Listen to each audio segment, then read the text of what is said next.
Welcome, everybody. It is Saturday night special time. It's raining here in the Valley of the Sunstroke, so hopefully our internet is good. We've got a pretty cool show for you. We've got an awesome interview, hopefully showing up soon that I think everybody's going to enjoy. So stick around. We've got new movie wars. Unlike Sticks Boy, who just decided not to stick around. Well, except for Sticks Boy. Just stick around. I think we got a pretty fun show set up, so let's cue the music and let's get this shit rolling.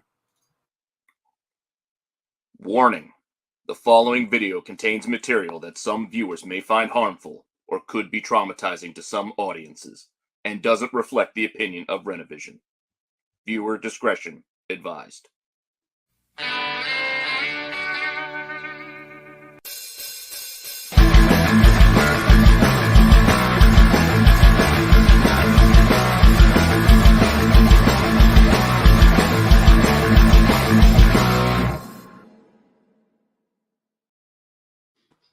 Well, everybody, I didn't hit it big in Vegas because I'm here, so I didn't have money to get the drapes changed. Whoops. I did good the first couple nights in Vegas, but then the last night in Vegas decided they wanted their money back. Like, I've never done so well in Vegas as I did this weekend. Usually I might as well have just walked in and thrown $1,000 into the garbage can of the casino and walked back out. Because it would have done the same thing, you know. But this time I was actually doing pretty well. But I saw Chris Angel and I saw David Copperfield. And completely different magic shows. Like, I like magic, I think it's cool. But the one thing I want to let everybody know is David Copperfield has the time stone. And he uses it in his act. Ooh. Because he rewinds time in his act for us. So, and he says it too. He's like, I got time stone, bitches. You don't give a fuck. Rewinds time. He did. He rewind. You know what, Tyson? Thank you. It's good to be back. So, but yeah, it was Chris Angel was like seeing 9 Inch Nails. Yeah. David Copperfield was like seeing, like, I don't know, like Simon and Garfunkel or something, you know? Nice.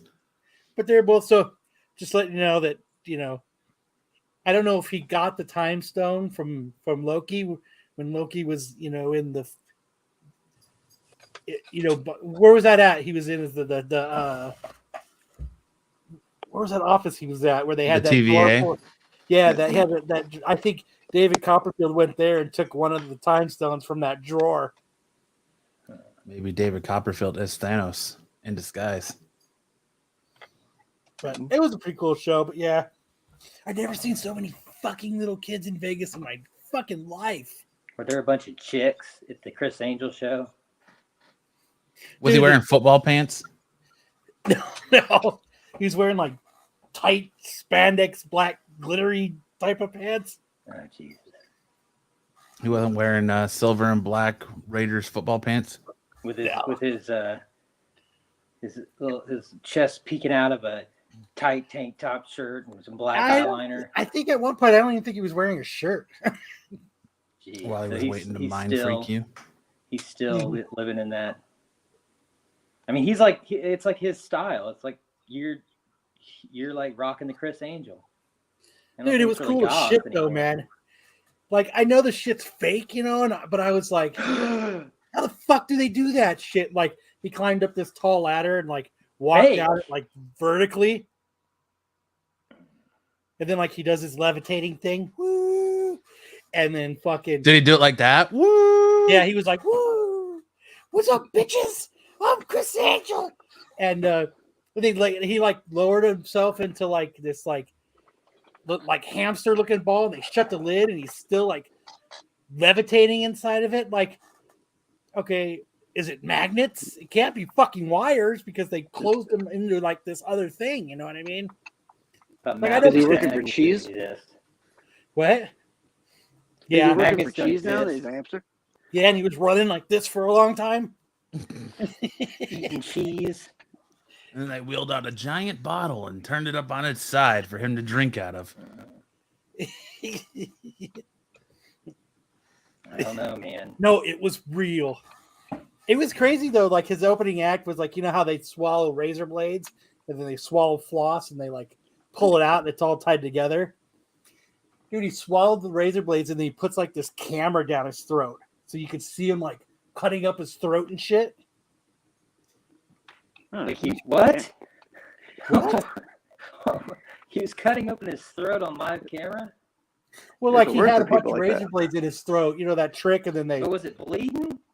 Yeah, he was like bleeding and shit. Like you could see it like sitting in his throat. Like it was crazy. God, I mean, you think he might like show no bleeding? That's called mutilation, not magic. Yeah, dude, it was pretty fucking cool though, man. And David Copperfield's pretty fucking. If you guys ever see David witnessing Copperfield, murder, it's pretty. Cool. I probably would have. David Copperfield wasn't shoving razor blades down his throat. No, I would have been on the phone with that's what I said. Chris Angel was like going to see 9 Inch Nails, and watching David Copperfield was like watching Simon and Garfunkel or something, you know, like.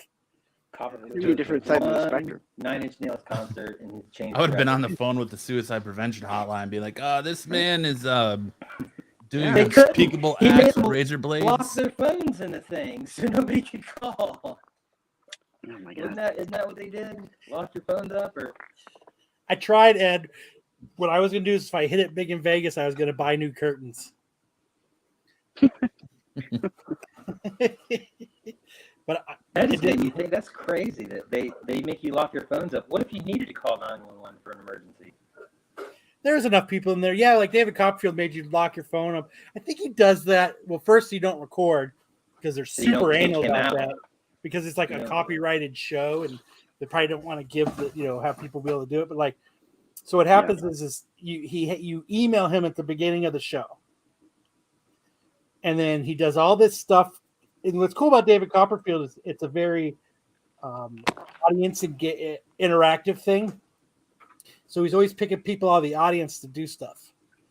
And like one of the things he did was like he picked this girl out of the audience. I'm like church. And so what happened was at the very beginning of the show, as people were coming in, he had this big piece of paper and he clipped it and it rose to the, like, you know, way up high on the stage.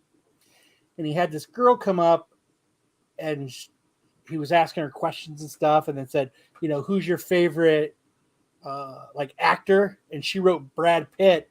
And then they lowered the thing and turned it around and it was Brad Pitt. And on top of that, Brad Pitt's How did he smell? He smelled like he doesn't wear deodorant. And Brad Pitt was everything that she had said about her life, like where she was from, her boyfriend, being engaged, was all written to make out Brad Pitt's face on the poster. Oh. He wasn't there? Brad Pitt? No. Oh, I think I lost. I lost in translation. I just heard Brad Pitt was there. Yeah, so what happened is he threw these things down, and smoke came up, and Brad Pitt was there. No, see, you said he's there, and he was taking a leak at the time too, so you saw his big old wang sticking out and shit. It was crazy. I don't know what to You're getting Hartman all worked up now. Stop. But it was cool. It was fun. It was a nice weekend. So those shows have got to be pretty, even though it's, you know, razor blades and stuff like that. It's probably fun to go to those. It was fun to see. It was. I'll say the seats at David Copperfield are a lot better than the seats at Chris Angel. Like I don't think like a toddler could fit in the seats at Chris Angel. Like I had to like, and I'm fat. Don't get me wrong. And I had to like wedge into my seat and like I prayed the whole time that nobody came so that those kids seats that I had to stand up. But people were coming all around you. Oh, mind freaked. Did Chris Angel bring his own folding chairs? I mean, what venue was it? Yeah, I guess he's at Planet Hollywood, so it's at the Planet Hollywood Dome or whatever, the Riva Dome. Yeah, whatever their auditorium is in there. Because Alexor was like, "Oh, we're tired of you being here. You can go somewhere else now." Right. We want got a hell of an ego. I think I saw. He's like Chris. The Scott Stabb of magic. You remind me of Scott Stabb from Creed. Yeah. Hey man, dude, that That's dude's, great, that yeah. dude's like got so many awards for Magic. The only thing that pissed me off about it was it's actually a kind thing that he does. But he asks everybody to donate to kids' cancer research at the end. Mhm. I'm like, motherfucker, don't you have enough money? Yeah, motherfucker. Don't ask me for my spare change, Don't be looking at motherfucker. me like you got we just paid you, man. Can't you make money Yeah, here? can't you Like, make isn't that money? what Magic is Jesus. about? Well, one of Like- David Copperfield's things is he did Dollar lottery bills. numbers, and I'm gonna start using those as my lottery numbers. It's magic. He gave you lottery numbers, huh? Step in if he was picking lottery ticket numbers like that. BK says, I return and Kyle's still here. Renovision HR is merciful. Apparently, Marco doesn't want to be in the show. Like, Marco just wants HR from behind the scenes. He's just yeah. he's just monitoring what we're doing. It's all right. That's good, man. I'm glad that Vegas was a good time in the season of giving, and then they were like, "We're gonna take it all away." We went to Give it to I cancer took my kids. son and my daughter to a concert on Wednesday. There's a band called Dying Wish and a band called See You Space Cowboy, which is a pretty cool fucking name of a band. Did They they just play play Space nothing but Cowboy covers songs? of Cowboy Bebop songs? No, they're like a screamo band, but like the band Dying Wish has this they got a chick lead singer, which there's nothing wrong with that. I swear to God. They have a song where she goes meow meow meow meow meow meow meow meow meow meow meow. Just throw Not it a fan of meowing, man. that. Because it's all sounded like I was like, did she just say meow for like 3 minutes? And then the guy gets on and starts rough. Great song. Maybe I spoke too soon about HR.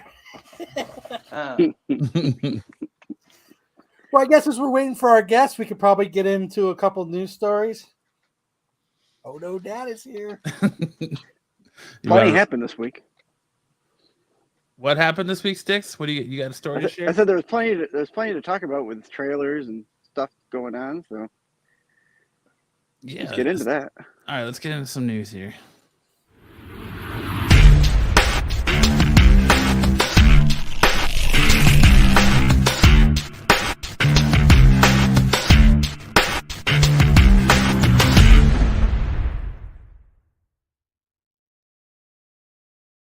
A whole shakeup at Disney going on with the change in the CEO. Marvel Studios could be looking to focus on quality over quantity for Marvel Cinematic Universe for you. in Phase 5 and 6. I appreciate that. I thought I did it. According to Marvel Studios sources cited by Comic Circus, the studio is re-examining its upcoming slate after internal negative feedback over the handling of Phases 4's distribution and quality. The issue addresses behind the scenes, including creative difficulties with scripts, post-production problems, and lackluster visual effects.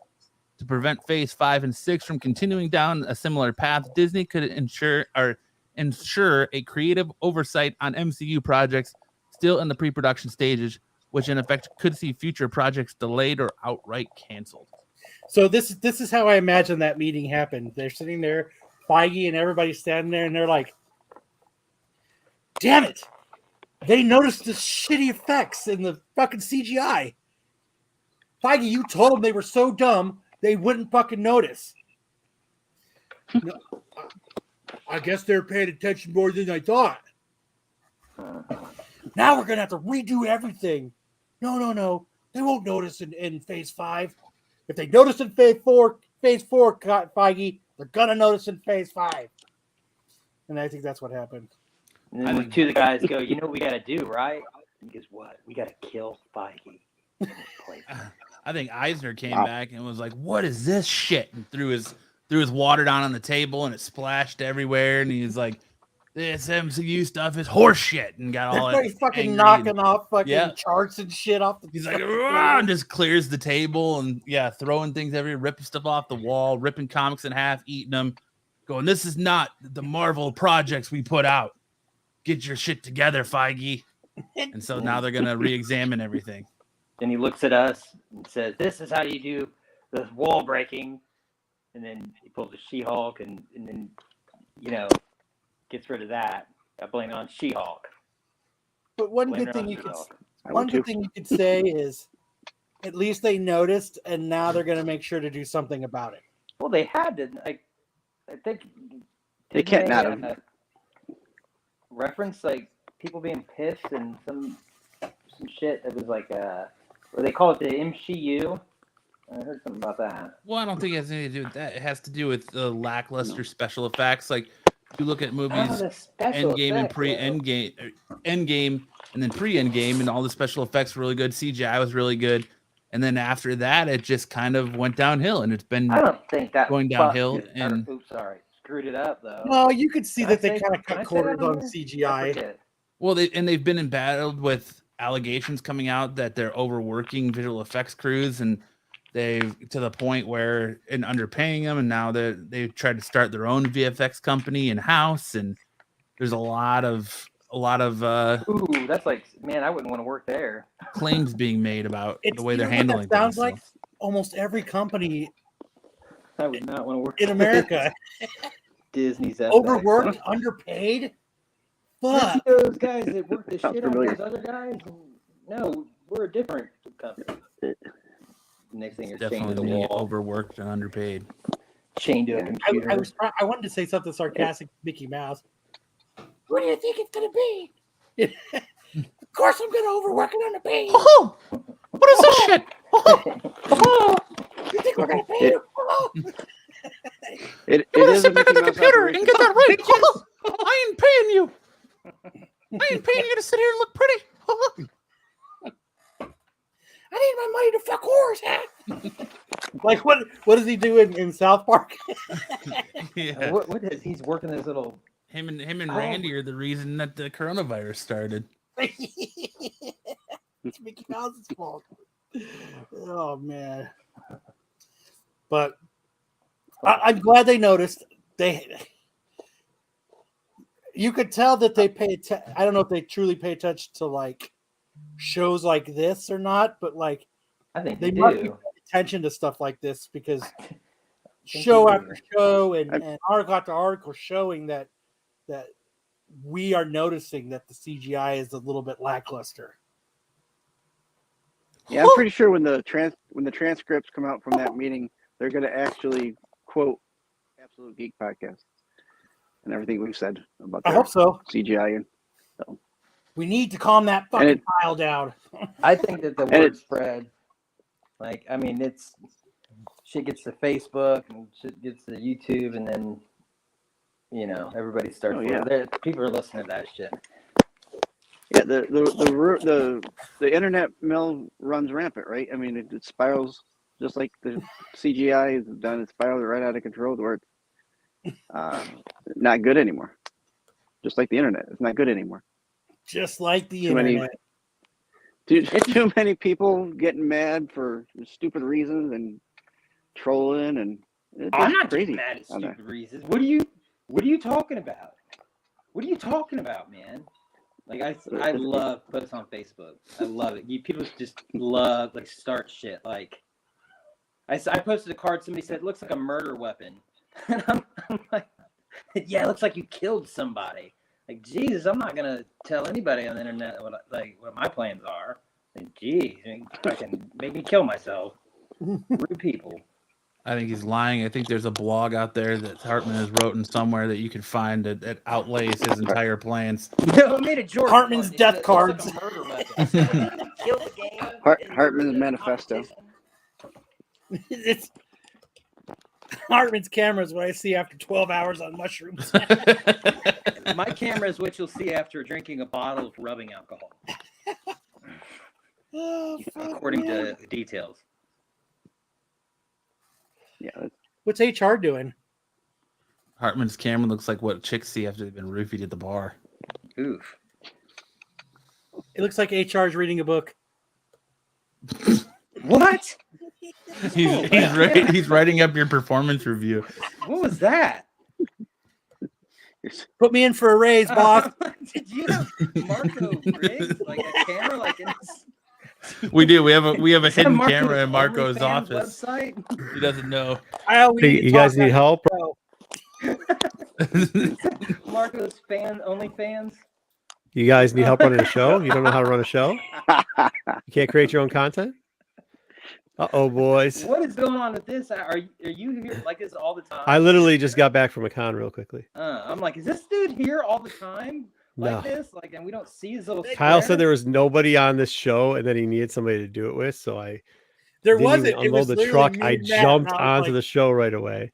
I was like, And then- hey, we might be a little short-staffed. Yeah, so I was like, okay, well, cool. You got 4 people in here. I can finish working real quickly. and then as soon apparently- as I sent that text, Hartman and Sticks jumps in. You can split It's if you cool. want. Okay, I just gotta. No, it's all right. I just want to finish something real quick. I'll come back. Give me a sec. Give me a sec. Go ahead. You gotta Make, finish your make, performance. make sure to review. spell my name right on You that gotta check. finish his last chapter of that I think you're getting another check. 50 Shades of Grey. I gotta see if he unchains her. Yeah. And then he realizes he's reading Spun, and the guy. He's slams reading the door contract from the Walt Disney Company to have them put their logo on Kyle's blinds. They're trying to rent out the space on Kyle's curtains. Dude, Product placement. It's there, dude. I will put up advertisement for money on my curtains. HR Marco writing up reprimands. Did you see how much? Oh shit! I'm like, damn. No, I didn't see how much you shit. That's a little awkward. No, you couldn't. It wouldn't fit. We don't have a hidden Um, camera there. We don't have a hidden camera in your house, Armin. Don't worry about that. Steve Jobs Is his dead. Birkenstock sold for like $200 million or something like that.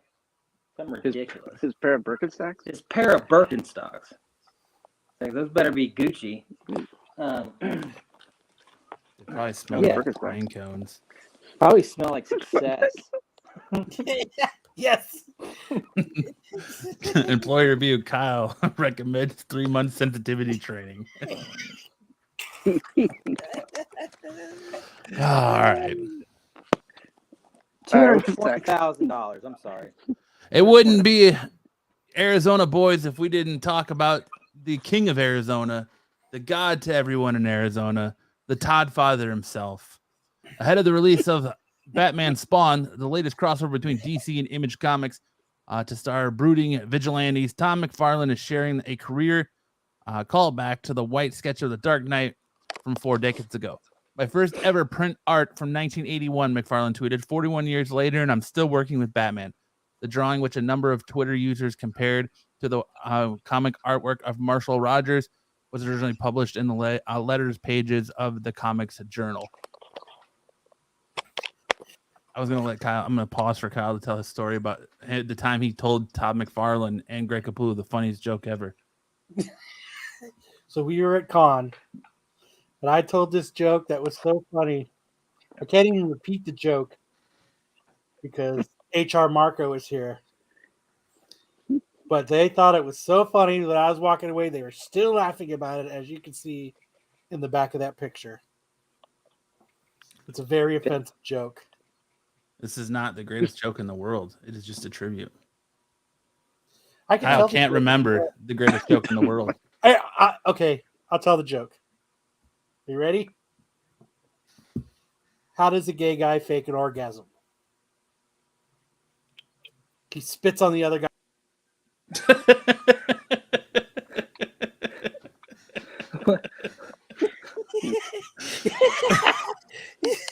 I don't know how much of that joke you heard, but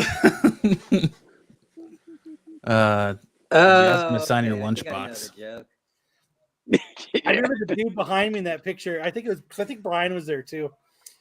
He was talking, and he was talking to a guy, and the guy had like a Spider-Man 300. And as he was talking, he rolled his Spider-Man 300 up, and he kept going like this with it Hey, how do you know?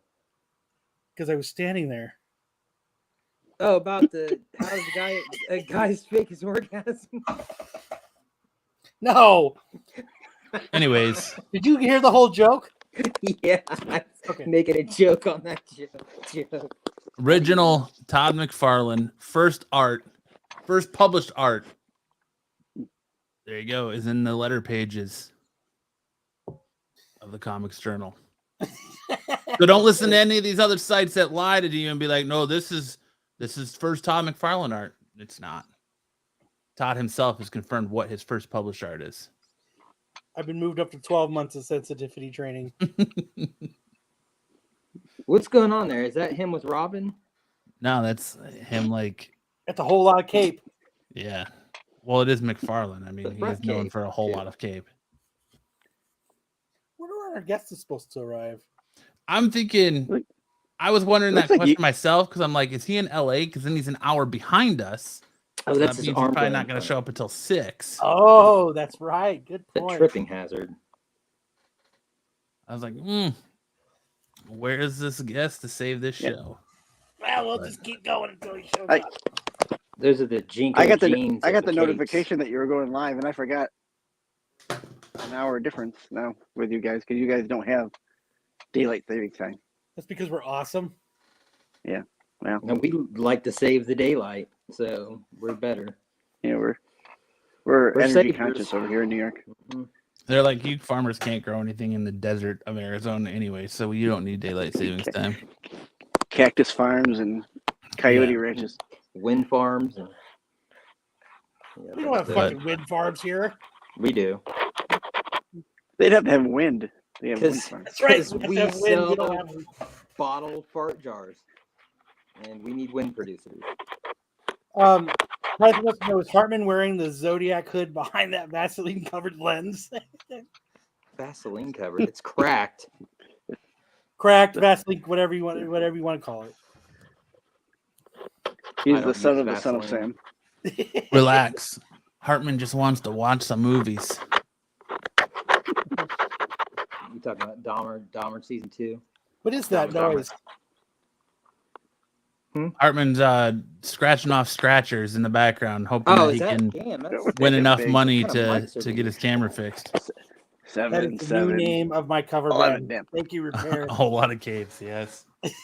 A whole lot of cape. The private collection of Spider-Man co-creator Steve Ditko is being auctioned off. PBA That's Comics, what? a division of PBA Galleries, has announced that the Spidey sale auction being held on December 8th, featuring Ditko's personal comics that have never been publicly sold before. The collection includes some high-value issues of Spider-Man fans and collectors, such as the character's first comic appearance and the debut issue of his whole solo title, The Amazing Spider-Man. Each book auctioned off comes with a certificate of authenticity signed by Ditko's brother, Patrick Ditko, and has been certified by the certified gradient company CGC as from the collection of Steve Ditko. That would be dope to have a graded book that says on the label from the personal collection of Steve Ditko. He's When fucking did rolling the- over in his grave right now. When did the Professional Bowling Association start selling comics? December PBA. 7th. Yeah. PBA. December 8th. Yeah. Don't worry, they'll That- give you a legit sig there, guys. All right. Yep. Okay, sounds good. What is PBA Comics? Pabst Blue. Pretty Baller. I think it's just a Anomalies. grading service. Pro Bull Riding Association. Yeah, Pro the Bull Riders Pro Association. Bowling Association, the Bowling Association. Because if I remember Pretty right, big the books are ale. raw. They're not graded. Oh. It says that they're going to be little certified CGC. from CGC Certified. as Yeah. being from the personal Oh, collection. PBA Right. is an auctioneer and appraiser's Yeah. place. Yeah. Dude, his brother is selling them off? That's fucked, man. Maybe he hit hard times. Dude, those are still like Just Ditko's one. book, I mean, man. he's Like, selling all of them. Like everything's got to go. he wants to be like Marco, man, and fucking just throwing money up. in front of That's the like camera. that's like a he screwed me over big time. I'm selling it all. I love how engrossed Marco is in the show. Dude, I'm telling you, like I literally walked in the door. I am. This is interesting. I made my joke. Yeah, He dropped his mic and he's out. that's it. So Threw some money at the camera. Good stuff. it says it's featuring Spider-Man artist and co-creator Steve Ditko's personal collection of Spider-Man comics, comprising Amazing Fantasy 15, Amazing Spider-Man 1 through 38, and Amazing Spider-Man Annuals 1 and 2. Each book is CGC certified from the collection of Steve Ditko. and Hey, how much you comes- want to bet? Hold on, real quickly. How much you want to bet this is the bullshit that Steve gave to Patrick, like all the fucked up copies, and Patrick's keeping Steve Ditko's that are all like 9/8 and shit, and he's just trying to sell his shit off and hawk it as his brothers. About $1 says that's true. My fucked up finger fucked comics. Yeah. He's like, these are the ones. They're the fucked up ones that my brother like. They're all the defects my brother just sent me and shit. But I'm gonna say they're his, and I'm gonna keep all his fucking. The ones nice, he used to roll up and put in his back pocket and shit. Yeah, for sure. These are the ones we use in the bathroom. So it says the collection comes with an illustrated certificate of authenticity from the Ditko estate, signed by the artist's brother Patrick Ditko. The sale also includes Where's that? copies of Amazing Spider-Man 1 That's where I was going. 300. Because you know how us collectors love I'll give you a certificates of authenticity, especially from Patrick Ditko. That's Steve. No, what's his name? The guy who did the guy who wrote Ditko. the guy who wrote Get Shorty and what's his name? He did a bunch of stuff. He lived out here. I lived in the same place for 9 months. When he died, his family kind of they said there was a authenticity with anything you bought there. They pretty much just went out and got stickers that had his name on it and said estate after it. At like silver stickers, and they planted like everywhere. You didn't even get to like, hey, please don't put the sticker on there. They just started every time you bought something, they'd slab it on it.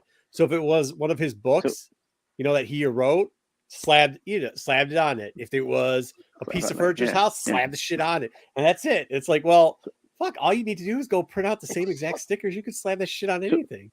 Why does this? So what I'm hearing is Christmas to my favorite brother, I know, right? What I'm hearing is somewhere sticker on Ditko's got a big Steve Ditko order. Big Steve Ditko. That's a big Steve Ditko. Yeah. No, Yeah, I don't know. That's what I if you like heard. him though, it's cool. I guess if you trust. Why all did the he brother. stop collecting after 38 though? What? Maybe he wasn't think an that artist 38 anymore. Done with the run, or No, his brother stopped collecting after 38. Yeah, that's when they got in a fight. And he stopped giving his brother comics. Yep. you're He's done. like, all right, Cut I'm you sell off from the comics. You're cut off. See these? They're going. Punk bitch. Dude. I think it's because isn't that so The next Amazing week's still there. Amazing Spider-Man 39 is It when was done. 38 is it for Ditko. yeah, I know. But Ramita No, but it's Senior kind of took- funny to say. Yeah, it's kind of funny Yeah. to say that his brother. That's the last one he said. you're cut off, motherfucker. Yeah, you're done. No more But- toilet paper for you, buddy. apparently the sales are also going to include copies of Amazing Spider-Man 1 through 300 plus from other co-signers, vintage Spider-Man toys and collectibles, original Spider-Man art, and a rare photo of Steve Ditko. Does it say where the money's going? Dude, if it's that To his same wife's bank account. dude, to his estate, yeah, to the brother, yeah. So this there is you go. what No really mention of happened. Cancer for kids or anything in that? So Ditko died, and his brother filled up a garage with a bunch of comic book shit. And Patrick's wife was like, "You're not keeping this shit in our house. You got to pay for that storage unit we're using out there. I want to park my car in the garage." I don't have any storage unit money. You better sell them damn books.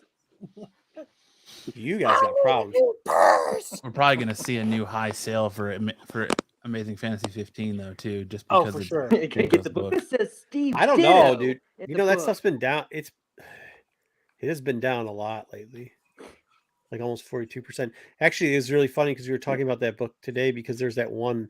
If anybody follows that book, if you own it or you just follow it, there's that one offset sale where it was 115, and it's like it didn't make sense because all the rest of them in the same grade were going for like, I don't know, 60 or something like that. And it was like the old price. I guess Comic Leak said that. Well, Steve, your boy Steve Ponytail works over there now. So Steve said that it was a mess up, that somebody had paid for it 6 months ago, and then or 4 months ago, and then they ended up posting the price, as the book is tanking, which is very suspect in my opinion. Suspect. But I don't think we're going to see a high because of this. I mean, Why does this Also- guy say Merry Christmas to my favorite Right. brother? So you think they held on to the information of the sale? Mhm. So it was going Yeah, down. because they had more to sell. Yeah, absolutely. I mean, he said it was an accident, but that's not an accident that happens. Oops, Yeah. Oh yeah. Oh, the market's tanking on that book. Oh, we should just put the sale up like it just happened. Oh, oops. I mean, you still think those are going to go for a premium price though, because of Yeah, who they premium were. above. Yeah, premium above, but not. But I mean, as the price is going down, will it cap or something? Yeah, probably. See, I guess. Patrick told me it's Steve's. Yeah, these books seem like kind of hillbilly-ish from these stories we're making up and inventing in our head about what's being said at the brother's house. Like Your It's rare sus- photo of it's Steve sus Ditko like is just a heart. picture of Patrick holding a picture of Steve. Dude, Like no, Hartman's camera. dude, It's you probably know, the one no. in the photo right Hey, there. yeah, it's probably this photo, but they copy. You know when you can do that one thing where you print and copy and it reverses it? He probably just reversed it the opposite way in the image, so it's the same image, but like the reverse image. It's an original, never seen before picture. Wait, that's the same shit. It's just fucking backwards. Photoshop a fuck? copy of the book you just Come bought. on, Joe. Yeah. Holding the book you I just have bought. no clue who this man is. Ditko, the brother. And just like that, Hartman's not part of the show Oh anymore. my god. Invited him. I didn't even hear what he said over the sound of him That's it. scratching off his scratch. Is my offs. mic scratchy? I mean, how? Can you hear that? Can you hear that? Yeah, yeah, that's you Ow. scratching something. That's me. He's Yeah. trying to be a brushing. DJ. I'm putting a brush on my screen, my iPad screen. Like I'm brushing it. We can hear you scratching your psoriasis or whatever it is. you're doing. How? I don't get how you can hear that. I'm on the headphones. You're not supposed to scratch the Psoriasis, eczema. What the hell? What does he say? If Get a cream for that. But All right. Next slide. who's gonna? I mean, you're gonna put some bid. Marco's gonna drop some money on some Steve Ditko books, aren't you, Marco? No, not in particular. These books are always in demand anyway. So they're Yeah, gonna I sell, mean they but always do well. Yeah, they're always And, going you to know- be wanted. Like, Yeah, but I don't want It Patrick looks to put Bob the Odenkirk sticker in on the it. middle. Dude, Kyle gets mad when people won't sign it in sign lunchboxes a certain color ink. What do you think's gonna happen? I mean, what do you think's gonna happen when they put a fucking sticky note on the back of the book, dude? I'm not. No, throws it right back at him. What if it's a stamp? well, remember they used to do that. McFarlane used to do that with the Mhm. when he did that one signing. He stamped it in the back with that little Spidey thing after he signed it. Mhm. Like a library stamp? That's like early McFarlane signatures. Yeah, He stamped the little red Spider-Man logo. Oh, I remember that. I remember that. But we had a plethora of trailers drop yesterday. Yeah, we did. Started off on the Guardians of the Galaxy Volume 3 trailer. Did you guys watch the Guardians trailer? no, but we're going to watch it This right was now, right? This was Yeah. a great trailer. No. It was, dude. Adam Warlock looks terrible. He does look Yeah. terrible. Jesus I saw a Christ, picture of Hardman. that, yeah. He He still looks like looks like Vision. the Bro, you dude gotta do from, something. You're blowing my ears out, man. what? He's blowing my. He's whatever he's doing. He's blowing my ears out. in this Adam movie. Warlock still looks like the dude from. Don't, dude. Don't play it, man. I've got the sound Outer. off. All right. It's what's that where he gets his balls bit by the spider? Oh, We're we're the the Millers. Millers. that's what I still think of when I see that. Like, I like that they have a new ship called the Bowie now. The ship is cool, yeah. But didn't that showed up in the Christmas The special. holiday special, Holiday yeah. special, yeah. Yeah. Get those new Guardians outfits. I like him. Looked like Well- the 2000 X-Men. No, that looks like the invasion suits. Like when he was doing that storyline with when right after like the Annihilation Wave, right after that, like when they were doing that whole Oh, Nova in space and everything, like right before Black Bolt, Peter Quinn both went into the vortex. That's the exact Okay. suit. Actually, he's on there. He's got the pull down mask and the two guns going out. That's the suit that he wears in that. When there's space. Who doesn't like some swole Groot? What the hell is up with Groot though? Too like his head's so small compared to his body. He's hitting It's that very fertilizer, awkward. dude. He looks very awkward. Fertilizer. He's like Yes, he's I like mean- Liver King, man. He's on that fertilizer. Why is he flashing? Stocking up a Is he the Miracle disco Grow. back there? He's on that. If they test him when he fights, they're gonna ban him. Yeah, he's gonna test positive. He's also Annihilation. Thank you, BK. Yeah. Did I say Annihilation or no? Yeah, you said Something. Annihilation. But they come to this little planet with all these furries out there. Drac pounds the furry in the head. I hope it's called Planet Furry. Nailed it. Pro dodgeball move right there.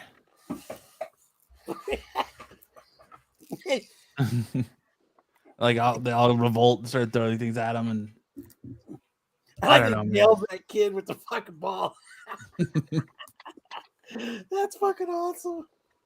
Gonna continue the search for Gamora. It looks like. A Oh, lot they're of gonna have the backstory for they're just gonna still do Rocket. that. Did they do the backstory for Rocket before? Or was that only in the comics? It was No, only it's only in the comics. It was only in the comics. So I wonder if they're gonna do the like. Yeah, There's I a wonder lot of if they're gonna do- speculation that Rocket's gonna bite the dust in this movie. Mm. In The Guardians only thing 3. Mm-hmm.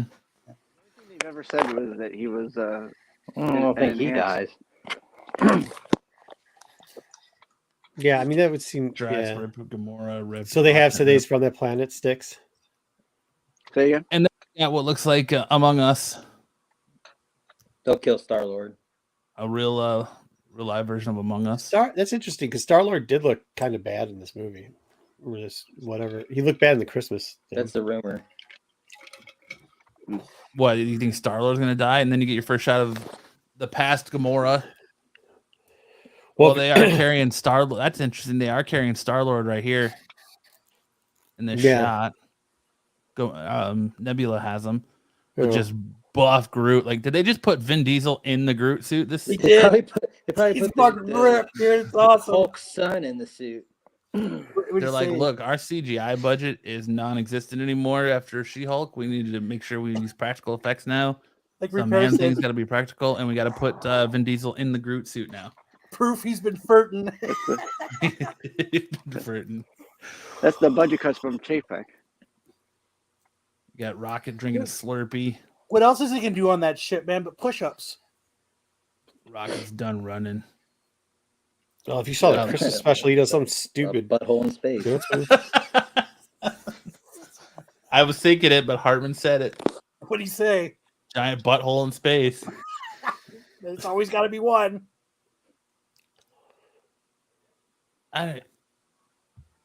Yeah, you definitely get the feeling watching this trailer that there is a lot of doom for this. It Guardians looks like they're team. making sure that it's done. There's not going to be any more, and Well, you know what I mean. spoiler alert on the Annihilation suit, but he was done in that in that series. That's what killed him. He went to the void. Rock and Groot hugging otters. Terrible Adam Warlock. Horrible. I saw this. I was like, God, wow, that's horrible. That's what happens after you get your balls bit by a spider. That's what happens when you huff don't know what too you're much. Why did they even Everything. put the stone in his forehead? Because wasn't it the Soul Stone that was in his forehead Yeah. in the comics, and then now the Soul Stone's gone because Thanos, It's just snapped Twilight it away. Zone. You know And what? now- He doesn't. He looks like that. Oh, that species. This is just horrible. What's I with mean, the this is bangs? bad. Hopefully, they pull a Sonic the Hedgehog with this and do something with this dude's face, because it's not good.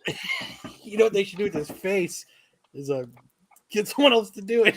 Yeah. Agreed. I mean, he just looks. I don't know. It just does not look. It looks like he's been self tanning. He got a Paint, spray on man. tan right before he came to set. Yeah. With his Yeah. Mad like Max him and guys. Trump That's hung out. Yeah. Is that him? Hey, like he's beating up on punching her. Nebula. Yeah. Supposedly. Yep. Yeah. They should have went with You a don't know no-name if it is or actor. isn't because they push away. Then Yeah, you got 'cause of the Sky cutaway. Rocket. Joe, I agree. They should have. Then just See, that's where Groot. this is where I think because they would have killed Rocket because there's no Rocket there, and it's instead of Rocket and him. Groot, Doing the it's shooting at him and Star-Lord Peter. Groot. Yeah.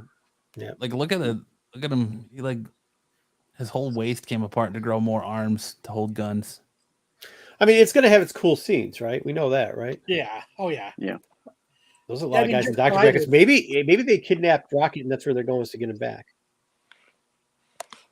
That's possible. See how small he is. I don't know. This part of the trailer is pretty funny where Drax is talking about how he just needs to kill everyone, and then Peter's like, no, and he's like, all right, we'll kill some people. He's like, no, and then he's like, we'll kill one guy that nobody cares about. Yeah. Yeah, well, it's kind of funny. Like I said, I mean, it's going to have its moments, but there's also going to be, obviously, I mean, that Adam Warlock thing is just fucking gross. Yeah, that's terrible. I was hoping for better. When they Even- had previewed him in the Guardians of the Galaxy 2 at the end, he didn't look too bad. I'm stoked to see what they do with the High Evolutionary, though. I think that'll be. They're bringing High Evolution into it. Is that what you said? Yeah, the Totally. High Yeah. Evolutionary is the main villain of the. Yeah. They'll replace Rocket with the little lemur kid with the basketball. Right. What's that? That's what he hits. The kid he hits in the face of the ball is supposed to be a lemur. That's what it is? Yeah. Yeah, that's fucked. All right. What do we got next? The next trailer. I'm gonna skip around a minute here, just because of the way I pulled these up. The next trailer is probably the most controversial and talked about trailer that came out this week. Is this the We got our cocaine? first full official trailer for the new Super Mario animated movie. Well, it's good. I thought it was a Cocaine Bear movie. Like, we got our first full experience of Chris Pratt voicing Mario. Jesus. That's a little Or- interesting. That was or as I like to say, Chris Pratt playing Mario. and or he was like Mario going in voice- and out with his accent sometimes. It was Yeah, Mario voicing. Yeah. So I, Just give me- Chris just Pratt give me playing I know once. Matt's kids are One really too young time. for this, but like for somebody who's got young kids, like they are Yeah. Oh, the they're gonna eat kids- it up. Absolutely. the kids love like it's over for this. They love it, man. Like if you go to the theater, it doesn't matter because there's those parents that'll take their kids like 11 o'clock at night to watch shit. So like you can't go without screaming kids in the theater to see this. What if Shit. we're gonna see anybody get up if he doesn't say it's me, Mario? But I It's kind me. of get the feeling that Mario. they're making Mario look like a wuss in this, just because like I'm Donkey out. Kong just starts beating the piss out of him. That's how it's always been with Mario. Yeah, I don't know. Yeah. I like all the incorporations of everything they have in it. Let's talk about Charlie Day as Luigi. Is that who played Luigi? At least he didn't try to do a fake Italian accent. Yeah, I think Who the that's fuck good, is but Chris Charlie Pratt's Day? Gotta go. He's from Always Sunny in Philadelphia.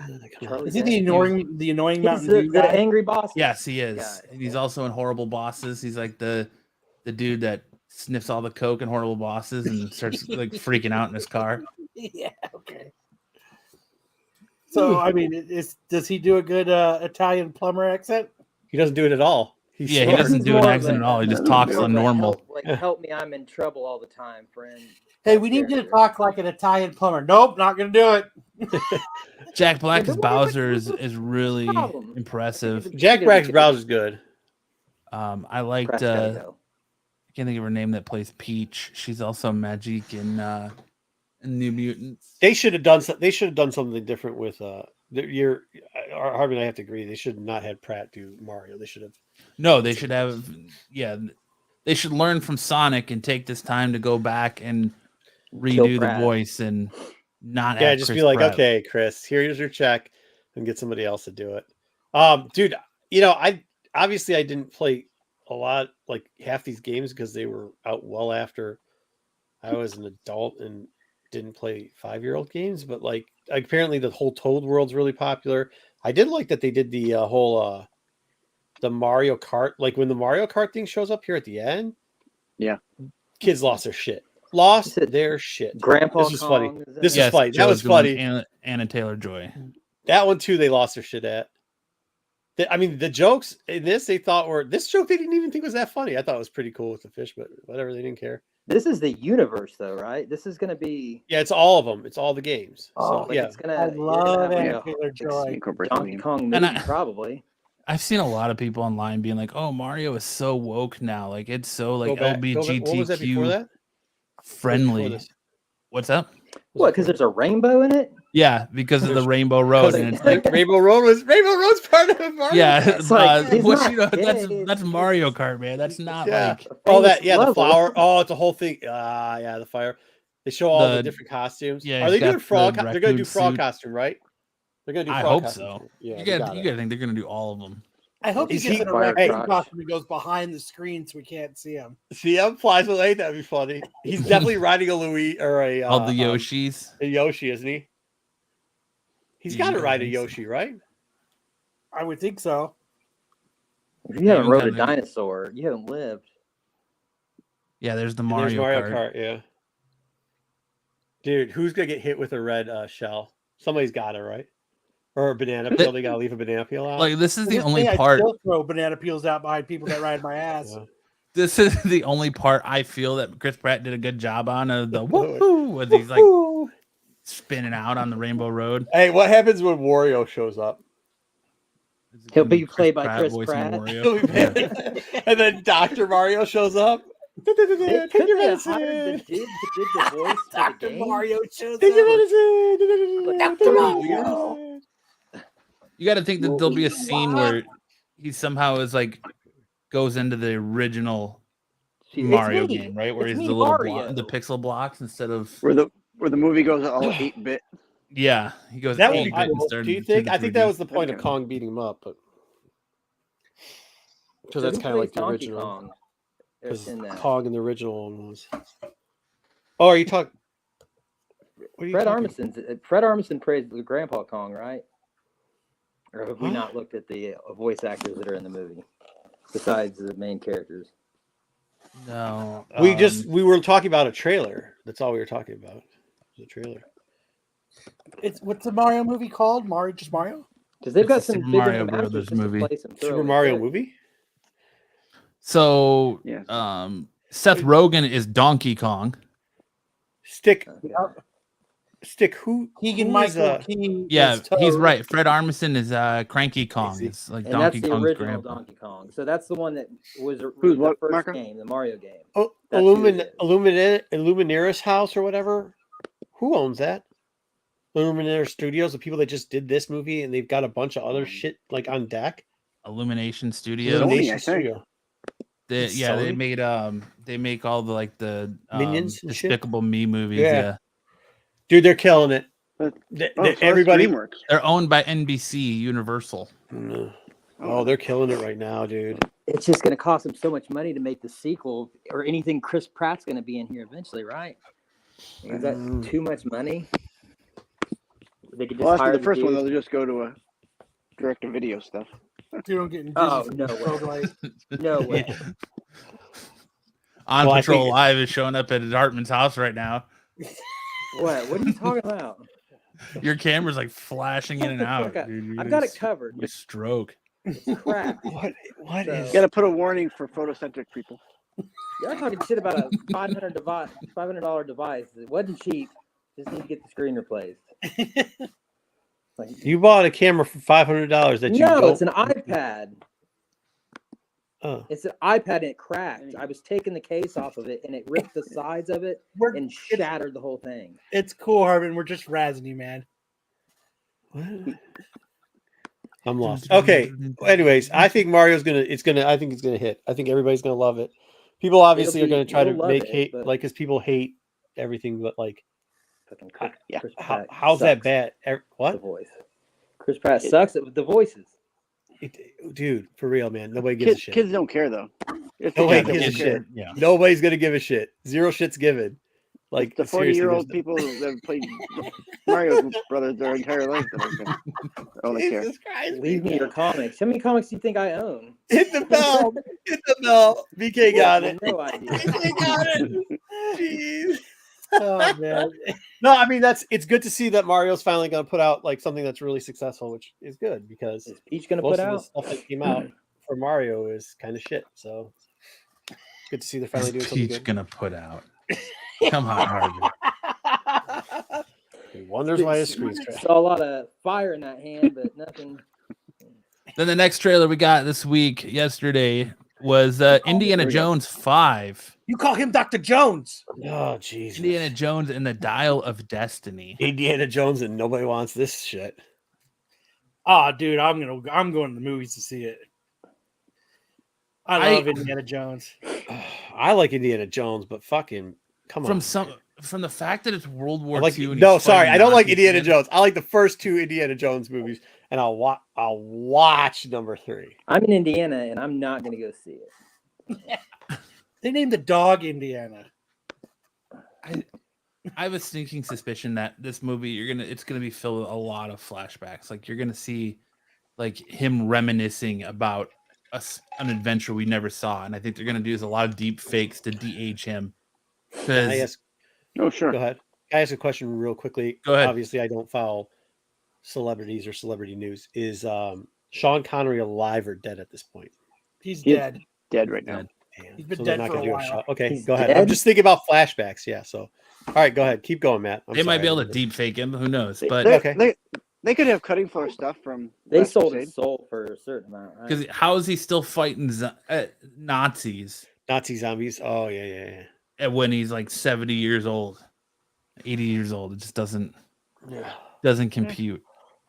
No, And you get a what lot doesn't of compute- shots of him as a younger man in this died in trailer too. 2020. So What also doesn't compute Yeah. is that there's an Indiana Jones 5 out. That also doesn't exactly compute. and that according so to Oh, take it with a grain of it salt, should, but though. IMDb, Shia LaBeouf is credited in this movie. So No. Oh no. look, there he is, deep faked, young Indy. Damn. Hey, if they could do it to Luke Skywalker, they could do it to Damn. fucking Han Solo. Young Indy with all the Nazis. Look, he looks young there too. Look at the bad. I stopped it. at So a is bad this going to be point. just a whole movie of like There you go. Look You're at look right. how young he looks there. like CG deep fake generated shit? Yeah. Indiana Like I really Jones think this is a movie. movie of him just going through his archives of artifacts, and he's like, "Well, let me tell you this story." We're gonna need you to about this record one another time. line. Bring back River Phoenix. Forward.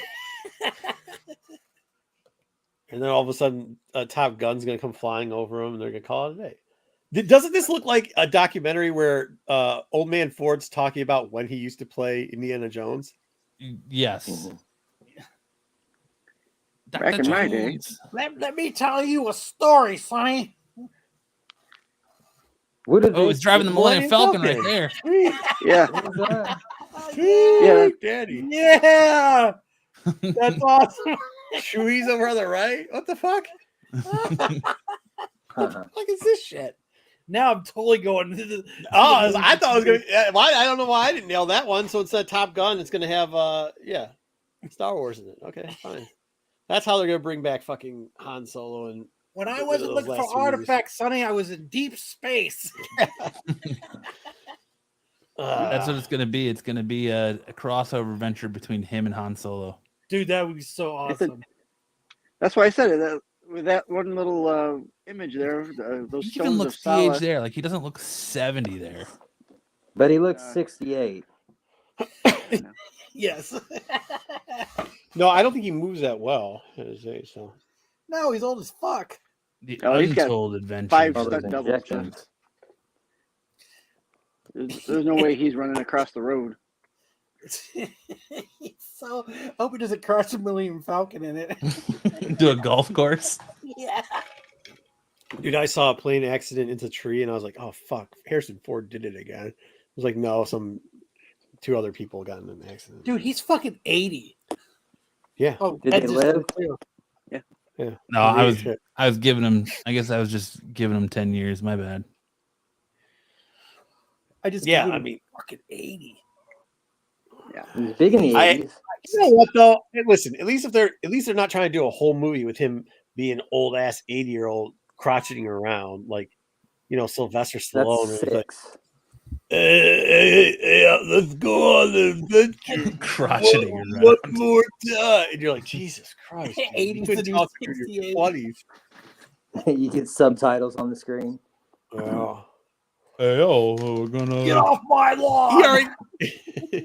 assemble all the best action heroes, and we're gonna really spend the They're talking too fast. It's way too fast. Great. I'm gonna, assemble all the action heroes.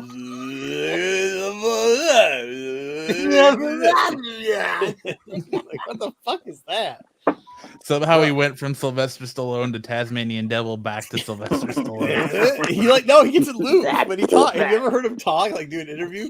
He gets in like a loop for a little bit. He's like, "Oh, did it," and then fishes off with like one word. It's 7 words into a word. You're like, And in his head, you've only he said just one takes a word little there. bit You longer. grunted out 6 things. That's And he it. just That's screams, what "Yo, you're Adrian!" Yo. periodically in between because he gets confused. I know. Yo, Yeah. Jerry!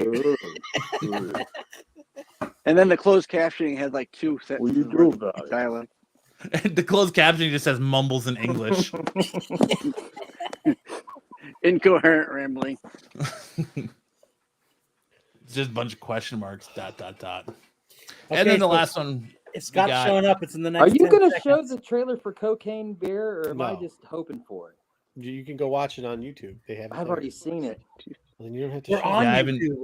That's such a big. and then we got Movie. Transformers It's a true story. Rise of the Well, kind Beast. If you were growing up in the 90s and you were a Beast Wars fan, it tickles your fancy a little bit to see two Optimus, well, an Optimus Prime and an Optimus Primal, and all the Yeah.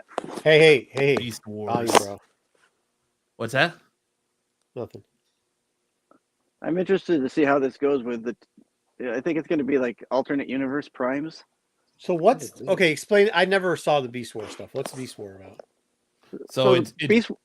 go ahead, Sticks. I'll let you. Well, Beast Wars is where the Ark lands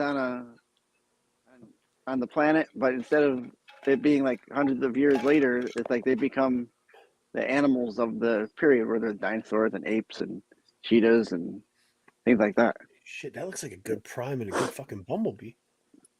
Wait, Yeah, so the so Ark it- landed where? Sorry, this is actually really good. What the fuck? Who did this movie? Michael Bay. No. It was not. I don't. No I way. don't believe it was No. Michael Bay. No. I don't believe He's it a was pro- Michael Bay. No, he's a producer. It's the director is Stephen Capel Jr., Wow, dude. Oh, but yeah. it's This is produced by actually good. Michael Bay. But like this is the first time, I believe the first time, because I've seen them all, but it's been a long time, that we actually see like. I know that there's times where they hold transform, on. like in the Shia Oh, LaBeouf shit. movies. Isn't that Where what's her they- name? My daughter loves that. What's her name? RC. RC. Yeah. Yep. He's That's rolling cool. around And- and beating up bus. That motherfucker ain't moving that fast. That's fucking straight up fake. That was a Transformer. That's good, dude. That's good. This looks good, right? Yeah, I'm excited for it. Like, I love Beast So this Wars. is two universes that are meeting together. Sticks. Is this what we're getting here? That's what I'm Yes, thinking because essentially. I think there's going to be a third one too, because there was a part in the trailer, and I don't remember which part, but where I thought there was like a different Let's stop right there. power transformer with a human, but They woke Like, up. there's Yeah. Cheetor. There's Transfers wake Cheetah. up. Cheetor. Yeah. You want me to back Transfers- up? Transformers- No, transform. He said woke Oh. Transformers. I said, yeah, they wake up. That's what they do. They wake up. It does look pretty There's good. Optimus Primal transform. That's Oh, cool. that's kind of cool. Yeah. I mean, my kid loves the. There's a little RC. Awesome. What's RC the other looks pretty one? good. What's Like the this other part, this shot right here is. There's a shot in the trailer. I don't know if we Okay. passed it, where he's actually like inside the car while it's transforming. Yeah, that's I think it was right there at the end, wasn't it? No, there's one where they're like driving on the road and it starts transforming with him, and it not when he's getting out of it like that. It's it's right here. Who's the BMW? Or Porsche? Mirage. Who's the Porsche 911? Porsche. Who's the Porsche? Mirage. Yeah, who's the Porsche 911? Who is it?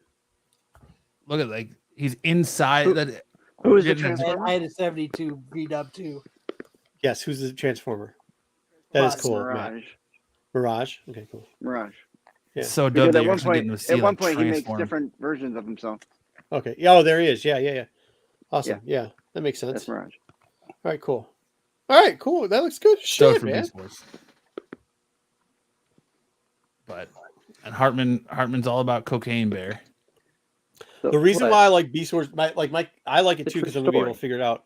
Because my kids like the Beast Wars line came out in Hasbro. It's kind of like you can pick them up now at Ollie's and shit like that. Yeah. Like a rehash of them or whatever.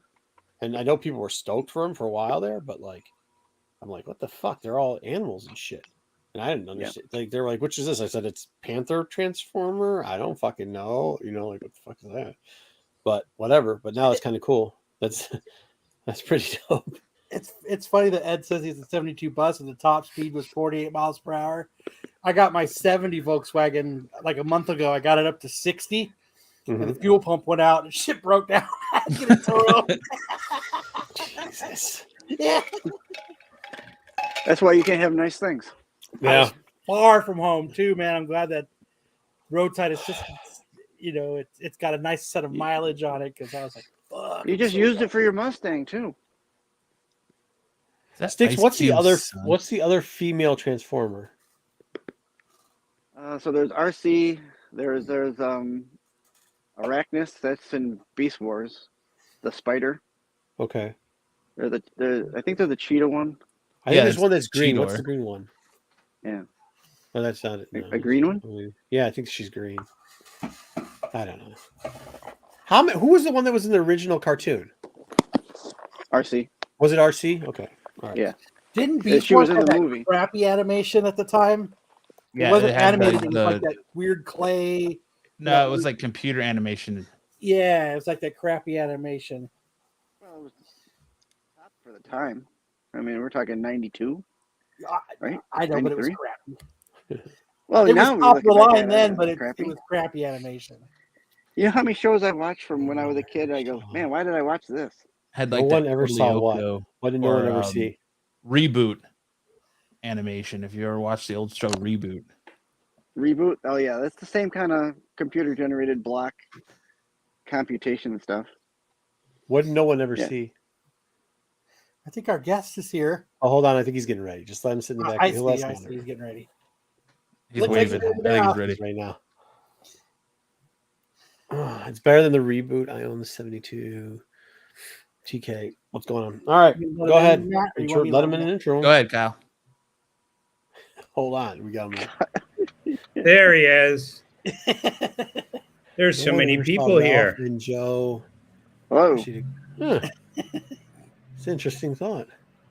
Oh, that was from a roast of Tom DeFalco, and Ralph Macchio had called in, and he sounded like Joe Pesci. So this shows the last time I was on this. How's it going? Good. How are you? Edit how are you? name. Good. Let's go with I don't know. How about Scott? Yeah, that works. Okay. How's it going? Is that light bad back there? Or is that I don't know. You're fine. No, you're Yeah, good. you're fine. Oh, look that's at better. that. Wow, Look at yeah. that. Yeah, you were ready to settle for good, but Yeah, yeah. That's now better, here for we sure. are. Yeah, I wasn't expecting so many people. I just thought it was like one person, but that's great. It was, yeah. Hey, It hey, was- Marco, why are you hiding? Where? No, that's not. You're talking about. Oh no, Hiding. no, Marco's like all in the back. Ah. Hey, Marco, Hey, how are you? good. Good. So, how are you guys doing? Is this live, by the way, or no? Yeah, it is live. Yeah, we're live on YouTube. Oh no. No, it's good. Yeah, I know. No. Yeah. No, we're good. I gotta go. That's how we roll. I was far away because I just got back from a con. And Oh, yeah. then they were like, "Hey, he's coming on." I was like, "That's cool." I liked. I'm on my third run of collecting Age of Apocalypse, the '90s series. Oh, okay. That's So a whole Generation series. X is kind of like one of my.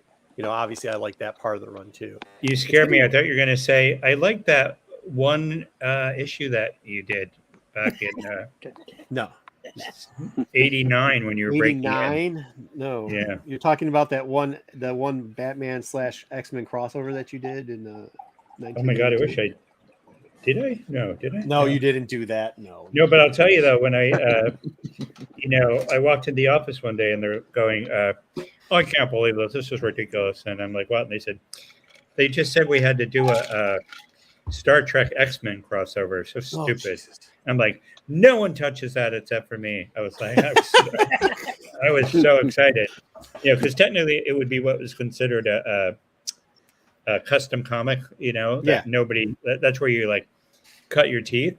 But when I heard about it, I was like, no, I gotta rate that, and so much fun. So, Yeah. no. did anybody read it? Anybody? Here? Absolutely. I'm a Star Wars fan. So, no. Star Wars. I So, mean, like. all right. It's Well- been a while, but I have read that one. Yeah, there's a fun scene where Nurse Chapel walks in and she's like, McCoy is talking to Hank, and she's like, "Dr. McCoy," and Hank and Bones are both like, "What?" So it's just little things like that. It was fun. And what's his name? Spock did a nerve pinch on Wolverine, Mhm. but because of his healing factor, it only lasted like 5 seconds. So Spock was like, I'm taking care of that. And then all of a sudden, Wolverine was up again. Spock was like, so it's fun. So It was did they fun. give you like carte blanche? Write whatever you want. It's yours. Have fun with it. Just do your. just Yeah, do I what don't think you anybody. want. I don't think anybody wanted to edit it, so I think I was. Yeah, Free I to, mean, that sounds like if you're a fan of both those, it sounds like you would get. Oh my like, that's God, just it was such a weird so much parody. fun. Yeah, And you know what's funny was Mark Silvestri was the artist on it. yeah, he's cool. But if you look, I think he did like 6 pages, Mhm. and then like David Fan, like like what Mark usually does, where he like gets like 10 other people to People get finish into it. this one. Yeah. Yeah, so but he did like 2 or 3 pages, and they were fun. So Oh, that's cool. We've had him Yeah. actually on the channel too. Here, I started sketching this. You peons finish it. yeah, he was. Well, you know what's funny is you can always. Yeah, I mean, God love him. He's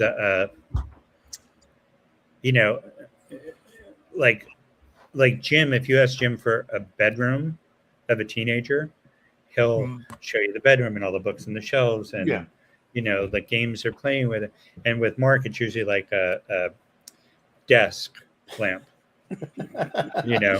Desk lamp. and a pillow to indicate you're in a bedroom. And it's like, okay, we're in a bedroom. So He's if a you go minimalist. through, yeah. So if you go through, you can pick out the. The special parts. I'm very interested because when we first started New 52, Right. I was they asked me to go to this hotel in this is in 2011. Mm-hmm. They asked me to go into this hotel to meet with them, and they just had this like kind of assembly line of people, and I had a meeting, and then I left, and as I left, I think it was Matt Hawkins and Mark were coming in. Okay. And that was that Batman project that he started Oh, that's cool. in 2011. So, Yeah. I don't know. Is it out yet or has it come out? No, I'm seriously asking, like, has it come out? I know a few years ago they announced it. They announced it, and they announced it. Didn't they do so? Weren't they doing it under the? Didn't they try to push it under the? Pearl Jam or whatever it's called. No, just because this is where you're gonna make us look bad because he just did an interview about something, and they asked him about it on this channel like 6 months ago when it was Pete Renovision's the name of the channel. It's that guy and what's his name? Oh, dude, he did the interview with. You're the worst name dropper ever. I was at a con all day. It was a 1-day con. I set up at 6 a.m. I got back. They were like, "No, dude, there's nobody here, and we got Scott coming on. Could you jump on real quickly?" You're like, I had a dinner with. You're right. I'm farting. That one guy, the one time. He was in the show with the. Nelms. It was Nelms and Pete. Pete and Nelms. Go back and watch that interview. It was 6 months ago. We'll link it below. No, you're Star Wars, but you're not a Star Trek fan, right? No, I'd never watched Star Trek. Okay, I'm going to tell you a little bit of trivia. Who watches Star Trek? Anybody? Okay. I have. Okay. All these guys except for me. I'm the only one that doesn't watch. I was at a panel, not a panel. I was at a convention about 5 years ago. I met this guy, big strapping guy, older. He was like mid 70s, and he turned out he played the Norn character when Kirk has to go down to the planet. It's like one Earthling, one Norn, and they have to fight. And it was like just this big rubber suited guy. Oh yeah, the And- green lizard guy. Yeah, and he had never been to a big tall green lizard like Godzilla or what? Yeah, like not that big, No. but human size. Okay. And he said that Tweaky, the guy who played Tweaky, was like, you got to do these conventions because you can go and you can sign pictures and blah, blah, blah. And he goes, so I just started and it's really fun. My wife and I, we get out and people come up and they want to take pictures. He goes, it's amazing. And I said, oh, that's cool. So what other stuff have you done? He goes, well, I was on the episode of Star Trek. It was called Mirror, Mirror. And I was zapped by, I think it was Uhura after this fight. He goes, but people won't remember that. I go, it's Star Trek. Go out and get the headshot of you getting zapped by that guy, and then you can double your profits. He's like, oh, really? absolutely. So, yeah. It is amazing. I mean, you're like a con vet now, but I've had this conversation before, especially with some of the newer artists and stuff too, and just how weird people, they don't understand how cons work, right? It's like if you have something to sell, it doesn't matter. If you're selling in the stores and you have something to sell, believe me, people will not only come up to you and line up, but they will pay you to sign the stuff you are selling, no matter what it is. Yeah, and as you get older, as actors get older, it's a fun way to if they're not getting work. It's just fun to, you know. But I know a girl who. Do you guys any Buffy fans? Yeah. Buffy the Vampire Slayer. Okay, so Yep. a really really good friend of mine played the trashy vampire who Riley was letting her suck on his arm so that Riley could be like darker and dangerous and da. But she only had that one appearance on the show, and I keep trying to get her to go to the convention. She's like, they're not going to care. I go, oh, they are so going to care. They're like, you know, she'll be lining up for you because you've never done a panel. You've never done a convention before, so they'll be even more eager. So I'm going to bring her to one someday. Awesome, and that's cool. There's a It's lot cool of- to see them. Go ahead. There's a lot of cons where these ancillary characters are there with the big character, like let's say Shatner's there, and so you'll have a lot of these smaller actors that were just like guest spots or single aliens in a show. They'll show up too and kind of piggyback off of that. Yeah, and then after waiting in line for 3 hours for Shatner, then you go, oh, I'm going to go get, you know. Yeah. Junkie Vampire. I remember that app. Okay, cool. Yeah, that's what he's saying. They're just chat saying they remember that app. Oh, okay. Hi, chat. Yeah. How's it going? So when you went to that hotel for New 52, were they talking to you about writing Teen Titans? Yes, they were talking about Teen Titans and Superboy at the time, and then it was about maybe 2 months later. They had said to me, they said, "Look, we're trying to do Red Hood and the Outlaws, and we can't. We've been on like the sixth pitch with this person. Would you just look at it because we're trying to we've run out of versions to do it?" And I said, "Okay." So I wrote the first 8, maybe first 10 pages, and I said, to me, it's Butch Cassidy and Sundance Kid. It's these two best friends. Huh. They're pretty good at what they do, but they're also kind of fucked up. They're kind of like on the wrong side of the law. And then you have this Miss Sundance character who likes one, but also loves the other, not like in a romantic way, but there's like a love there that they share. And so I just wrote up, I said, so this is the tone. I think it should be fun and bouncy and, you know, like Butch Cassidy and Sundance Kid. So I turned it in, and I didn't think anything of it. And then the next morning, they called me and go, all right, you're writing Red Hood and the Outlaws too. I'm like, okay. And a lot of the other writers were angry and just made it known. They were like, you know, yeah, why are you writing 3 books, you know? Or Yeah. I heard that everybody was upset. And I said, well, you don't understand that, especially with the New 52. And these editors were so, I don't want to say batshit crazy, but let's say batshit crazy. Yeah, how did so- that work out? Yeah. So every issue that I did, I had to write 3 times. So I said, you guys are excited because you think, you know, you should have 3 issues, but actually having 3 issues is like having 9 issues. I'm actually doing 9 issues a month and getting paid for 3 issues. So it's really not as exciting as you think it is. So when you were writing Teen Titans, you had one story, and then you had to change it 3 times for every issue. It wasn't so much that I would have to. I mean, yeah, it would. Let me say this is that Bobby Chase was my editor on Teen Titans, and she was very, very, very good. She was great. She was actually my very first editor on Alpha Flight when I had Alpha Flight years ago. But what would happen is that they would, I'll give you an example. Like, I don't know if you remember Red Hood and the Outlaws issue 3, but at issue 3, Dan, and I'm not telling stories out of school because Dan will tell you the same thing, but he called them in and he said, you know, Scott doesn't get Red Hood and the Outlaws. There's like no emotion in it. It's just like quip, quip, quip. There's no emotion, emotion. So Bobby goes, hold on a second. She went downstairs and she comes back with the sequence where Jason can't go out because he has the flu and Batman leaves and then he comes back and they watch TV together. And it's like, and he's like, oh, okay, forget what I said. Just go on. So it was like, so there's always this kind of like peering over the shoulder that was happening. And what was it? So it was like they'd come down, they'd ask you, hey, could you change this little part up of the book because we want to see more emotion or whatever else. You'd give it back to them, and then they'd come back and go like, no, that's not. It's well, okay. in this particular case, they I'll tell you one thing is that Dan to this day will tell you that he made a bet with anybody that would make a bet with him that out of the New 52, Red Hood and the Outlaws would be the first book canceled. He said, I don't get it. I don't know why anybody's going to read this book. You know, and then it wound up living through a long time. Yeah, through all the, through the, what was it, the Red Hood Arsenal stage. Yeah, Rebirth. And so it just kept going. And then, so over the years, he's like, I lost that bet.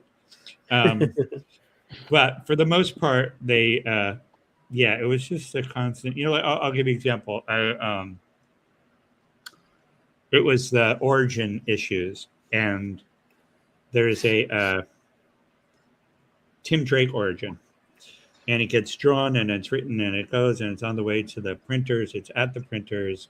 They're going to print on Friday. On Wednesday night, my friend and longtime editor Bob Harris calls me up and he goes, I don't think the story works. The story should be from Batman's point of view. It's Batman's idea of like Robin's origin.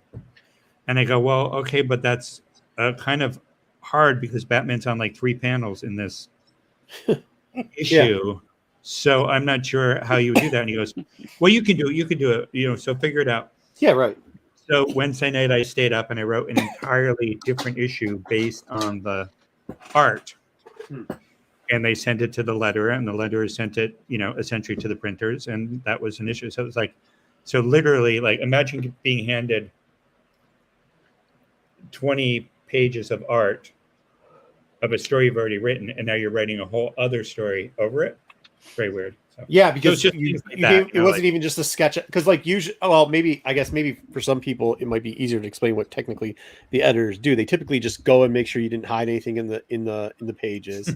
Well, nowadays, you know what I mean. Yeah. They make sure they'll be like, okay, cool, this. No, maybe could you try this a little bit, a little tweak here, a little tweak there, and have the notes in the side area. You might go through 2 or 3 of those, but most of the pages stay.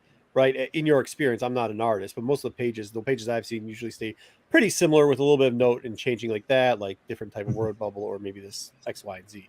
But what you're saying is they had you changing full portions of each story. Yeah, it was like boom. It was So and there's a scene. There's a thing with Death in the Family where it was supposed to end with acid being thrown in Jason's face. And I had worked really hard to like get Jason away from being just a guy who, just a vigilante. But I was like, listen, I don't think that should happen. But if it's going to happen, then okay, I'll write to it happening so that when it does happen, he's at a place where he proceeds a pace. And meanwhile, I was working on a subplot where the Joker had Tim Drake captive, and what he was doing was really screwing with his head so that after Death in the Family, he would go back to the group and we would know he's fine, but we'd start to get these hints about like how something is going on. And then eventually we found out that, when he was kidnapped, Joker reprogrammed him and blah, blah, blah. And there is a scene, there's an issue, the 19 issues, the 19th issue of the series, they had those gatefold out covers. Mm-hmm. And they said, what do you want to do with your issue? And I said, well, I think it would be interesting if Robin is holding Solstice and he's holding her up like she's passed out and he's conflicted. And then you open up and you find out that he's handing her off to the new Dr. Light character, who's going to like siphon her powers, and essentially she's going to be this slave to him. And you just realize it's because in the story she'd been getting closer and closer and closer to finding out what was going on with Tim. And that's what I had been writing, like little hints, getting closer. She's nervous, da da da. And then the 19th issue was the reveal that holy fuck, Tim is so screwed up now, and now there's no denying it. Now we know it's the case. Sort of like when we saw Tara in that issue when she was, sleeping with Deathlock years ago. So that was going to be the big moment. What's that? Can I ask you a question? Because we've talked about this, especially some other people too, like theorized on it. But like listening to you sounds like you've already whatever you're on, and you've had long runs. So it, like it's really arc. It looks like everything's arc formatted, like 9-book formatted now, 10-book formatted now. But when a lot of your work was done, it looked like you almost had a whole volume planned out, right? Like to go. Is that how it worked for you, or were you really going, okay, cool, I have another arc coming up, so let's sketch out this arc, or were you far enough ahead down the thought process that you already had like maybe 50 books done, maybe about, I mean, I know that's weird, but like an outline. No, it's a perfectly valid question. It's just that I am almost always when Fabian and I were doing the X-Men books, he was always very angry at me because he had 25 to 50 issues ahead, and I would be like, oh my god, that was such a great cliffhanger. Now I'm going to see what happens next. And be like, you can't write that way. And I go, but if I can keep myself excited, then I think the readers will be excited. Sure. I want to write myself into form and see what happens. I mean, see where these characters go with it, blah, blah. So I'm actually the, I'll give you an example, with Bizarro and Red Hood and the Outlaws. I had, I forget how it was that he wound up becoming smart. He became smart Bizarro. And I had an editor, and the editor goes, okay, you can do this, but only for 3 issues. And I said, okay, why 3 issues? He's like, well, because everybody's going to know that he's not going to stay smart Bizarro. So there's no point pretending. So you should take him out right away. Yeah, but who cares? That's the funny part about it. Yeah. So I'm like, okay. So I was writing it. I got a new editor, Ben. Oh my god. Oh, that is so. Anybody want to look that up and help him out real quickly? Yeah, well, it might not even be Ben. What am I? I'm blanking. I don't know. But anyway, he comes on, and I said, listen, I'm really having fun writing Smart Bizarro, but, and I'm not trying to be like, the first editor said I could do what I want. I said, he said 3 issues, but I'm liking it so much. I said, I would like to explore it more. And he's like, okay. And to me, like, the best editors are the ones that let you run into an alleyway, and maybe you go on another street and you have a whole new set of stories, or maybe you hit a dead end and you go, okay, I'm going to end the story right here. Or maybe you come back and you go, okay, well, that was worthwhile. I mean, so Smart Bizarro wound up lasting, I think, a whole year. And people, then I introduced the little, what was it, Pup? The toy version of Superman became like his Jiminy Cricket. And it's like, I just, as things happen, I'm like, oh, that's kind of cool. And let me go down that way. But it's, so I'm kind of like the opposite of like people who, Scott Snyder, God bless him, his first words on Court of the Owls, I'm sure he knew exactly what every Snyder knows what's going to happen 2 years from now in his stuff. Yeah, and Aaron's another one. Like Aaron does a lot of the stuff too, where it's like it's just he put stuff in 3 years ago in books, and you see it pop up 3 years later and stuff like that. We were just like nowadays. Maybe it's more because fans are more critical, I think, or whatever. But you always hear like this artist or this writer can't stick the landing, or like they had to. Like some of them are like really good stuff, and you can see that they're going from arc to arc, and just kind of how you described it. Well, maybe their editor's giving them a little bit more leeway because of how well they've done and everything like that. And then all of a sudden, I don't even know if they don't stick the landing, but sometimes it's just like that wasn't. Well, see, that was the most frustrating part. And I'll tell you, like going back to that thing with Dr. Light and that 19th cover and Yeah. So Scott decided on his own, which is totally his right, to change the ending of Death in the Family in such a way that Jason would not get splashed with the acid. Yeah. So Dan, in a fit of rage, was like, if there's not going to be any long-lasting effects, we're not going to do any. So anything that, whatever you were doing, there should be no after effects from Death and Family. So I'm like, well, God, come on. I said, literally, I've been Thomas. spending the last 6 months like setting this whole like Tim Drake thing up, blah blah blah, and then they go, they hand me the cover to the 19th issue, and it's Trigon, and it's like, Trigon is the big villain. I'm like, why? Like, who cares about?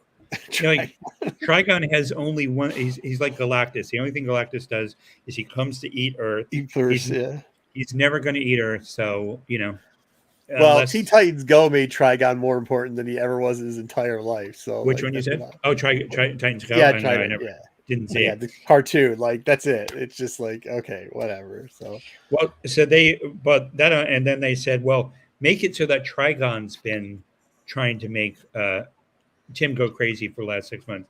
I'm like, why would Trigon give a flying fuck about a 16-year-old Batman site? Like, I don't get it. So it's like, things like that where that would get frustrating, where it'd be like set up, and then they want to change it. Yeah. Post always stand, or somebody would like come and yank it out. So then when it happens and the reviews come out and they go, Scott looked like he was going somewhere and then had to fall back on Trigon. I'm like, yeah, he didn't.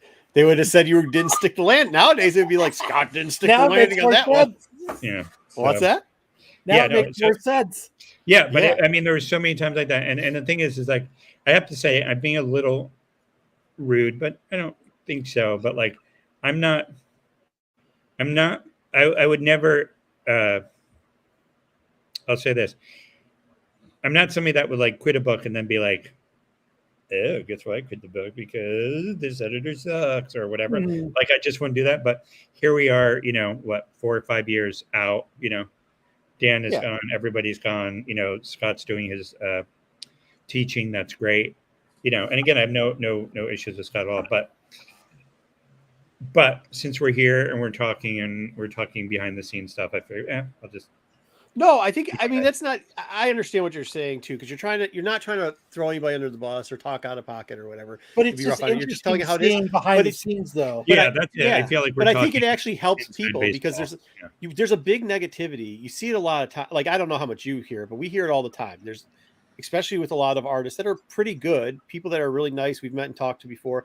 And then all of a sudden, yeah, but that guy couldn't stick the landing in this, or this is the, and now it's like, well, you don't understand me. They probably had it, but there's an editor that was like, or the publisher wanted to go in a different direction with it.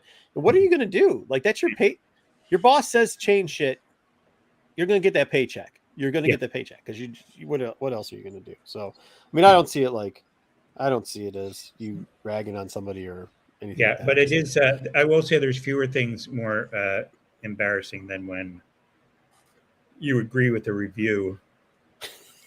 That is an insulting review, but you're like, yeah, hey, dude, you're totally right. That was, I just wonder if it's a matter of time where we start hearing. It is only a matter of time because of social media, but when we start hearing artists, not like you, where it's 10 years later, Artists going, 15 years later, but artists going like, I agree with your review.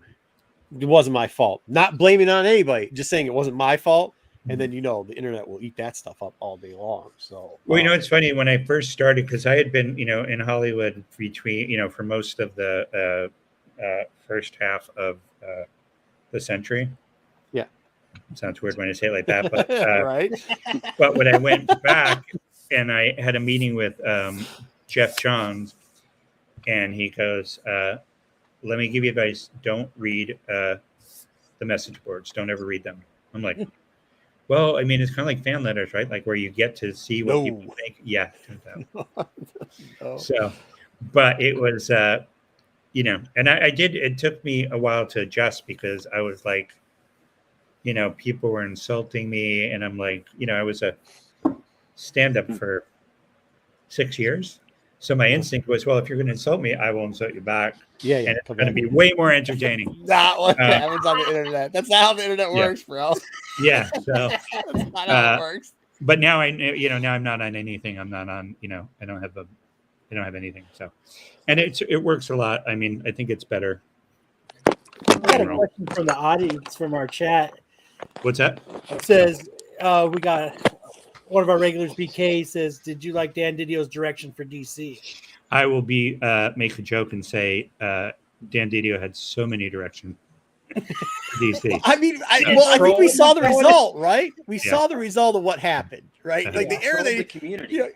He's like talking like, well, he went from New 52 to the Fail Rebirth, 6 different reboots of the stuff. Like we saw what happened during that whole type of era in DC. And some people do. I'll be honest with you. Some people, as far as the runs go, it seems like they pick out their favorite writers in the run. I think that's all you can. Writers, stories. I mean, I think stories are writers in the run. Yeah, that's all you can hope for at some point. It's just, if they like the story, that's all you can. Yeah, that's all you can do with it. I mean, and they might not like the next story. Another example inside baseball is that they came to me after Rebirth, I think it was, and Dan, what's his face, Brian Bendis was there. I'm not sure which version this was, but he would. Thank you. So if that was Rebirth, so at one point he was doing this character. Who was the super evil character that he had been planning on? Not Red. Somebody he turned out to be the bad guy. It was. Do you remember this? Yeah, storyline. Not Red Death, wasn't it? It was. That's the newest one. The newest one's Red Death, isn't it? Who was the one before that? It was whoever it was. For a year, about 9 months a year, they said, "Listen, Red Hood is going to be the biggest, baddest, evilest supervillain in that DC has. We're going to make him the biggest supervillain." I'm like, I just spent 7 years trying to make him into the more of a hero and more about redemption and blah blah blah. And I said, but if that's the way you're going, then I feel it is incumbent upon me to, when he gets to that point, when the big reveal comes, the readers will be able to look back at the last year of Red Hood and say, okay, I get it. He wasn't who he was when Scott started him, but in the last year's worth of stories, we see where, Artemis and Bizarro left and he was alone and he had, and what's his face? Ray Harper had died and everything was set. Manhunter? Was that the character? Okay. So the thing is that was going to be the big reveal, is he was going to take off the mask and blah, blah. And I felt, what? I feel like I'm not ruining this character. I'm taking away a lot of what I put in there, but for the purpose of the character, I would bring him to that point and then hand him off. Yeah. So I get to that point, ready to hand him off. And then they go, yeah, we decided it's not going to be Red Hood. It's going to be some other character. And I'm like, so, and then Bizarro and Artemis came back and they're like, hey, make it like it was, like bouncy and fun. I'm like, so, but it was things like that, like where they would say, so when you say stick the landing, I mean, what the landing that would have been? Yeah. So okay. They'll start off. It's like, it's always the end. It's like The Sopranos. Like people love The Sopranos, and they say they never stuck the end in The Sopranos. Johnny Cates is a good example. I wasn't trying to mention people. Yeah. I mean, my bad. I didn't mean. Did I say that out loud? Yeah. People say that. I didn't hear what you said. What'd you say? Johnny Cates. They say Johnny Cates. All the stuff he does. He never hits the land. I mean, good dude, writes good stuff. He does tell great stories, and the beginning of his stories are objectively better than the finishing parts of his stories. What I mean? That's like sometimes, to me, when you say stick a landing, they're sticking a landing, and then you're approaching the runway, and they go, excuse me, you're going to have to go to Washington Dulles Airport. There's a spot for you over there. And you're like, what? Yeah. They're not even sticking the landing. It's like, hey, we want you to taxi over the runway for 3 or 4 hours and then go out to. And that's what I think. Peterborough. I think with him too, because a lot of times he's moving on to a different project, and then people are like, well, but he's going to end this really good. And it's like, well, he's also moving on to do a different project. So I don't know if he is actually, trying to even do the landing, or if they've already started putting him over. Excuse me. So if they've already put him over to the other project, which is part of the problem of why he can't finish it up. So, but yeah, I mean, I think that's part of the problem where people don't understand it. I'm surprised that more artists don't come out and say like, hey, listen, this is what happened behind the scenes. I think people are a little bit, don't exactly understand how the editorial process works or the publishing process works in a lot of this stuff. Well, the other thing though, too, is it is a very, I would respect somebody if they said, like, if I said, you know what, fans, I'm sorry, this whole thing with Red Hood got fucked up, sorry about that. That would be one thing if I said it and I left. Yeah. But if you're like, literally, if you're cashing the checks, it's like, okay, so you're cashing the checks. Yeah. What are you going to say? Yeah. Yeah. And for when people do insult, or they say, oh, I got in a fight with this editor, and it's like, you know what, then leave, and go find. Because you know how that's going to go for you. You're not writing 3 books. You're not writing 1 book anymore. You're going to get put as, you'll get spot work and stuff like that. So you're going to be done either way. So it doesn't matter. I mean, it just doesn't matter at the end point for that. What was your favorite? You said it was the X-Men Star Trek series was one of your favorite things, but what was your favorite probably run to write? Oh, I don't know. Do you have We have 30 minutes to an hour, and we can go through your list if you. No. I was going to ask if you. I was going to ask how many. We want to tier rank them out real quick. We should have tier ranked them. I'm just wondering, like how many girlfriends you've had, and which was your favorite. I mean, it's like like it's such a hard. No.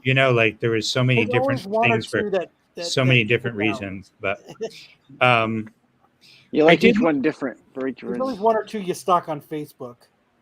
Yeah, so that's true. I don't know, like It's true. No, it's not true. I would say that, I mean, yeah, I don't know. I mean, there's just I don't want to sound like a dick, but I would say that I don't think I. All right, how about this? If they called you up and said you can do starting it with a brand new volume and you can do whatever you want on any one of the past projects you did, you only get to choose one. Which one would you go like, okay, cool, I would negotiate, and I would say no. Listen, okay.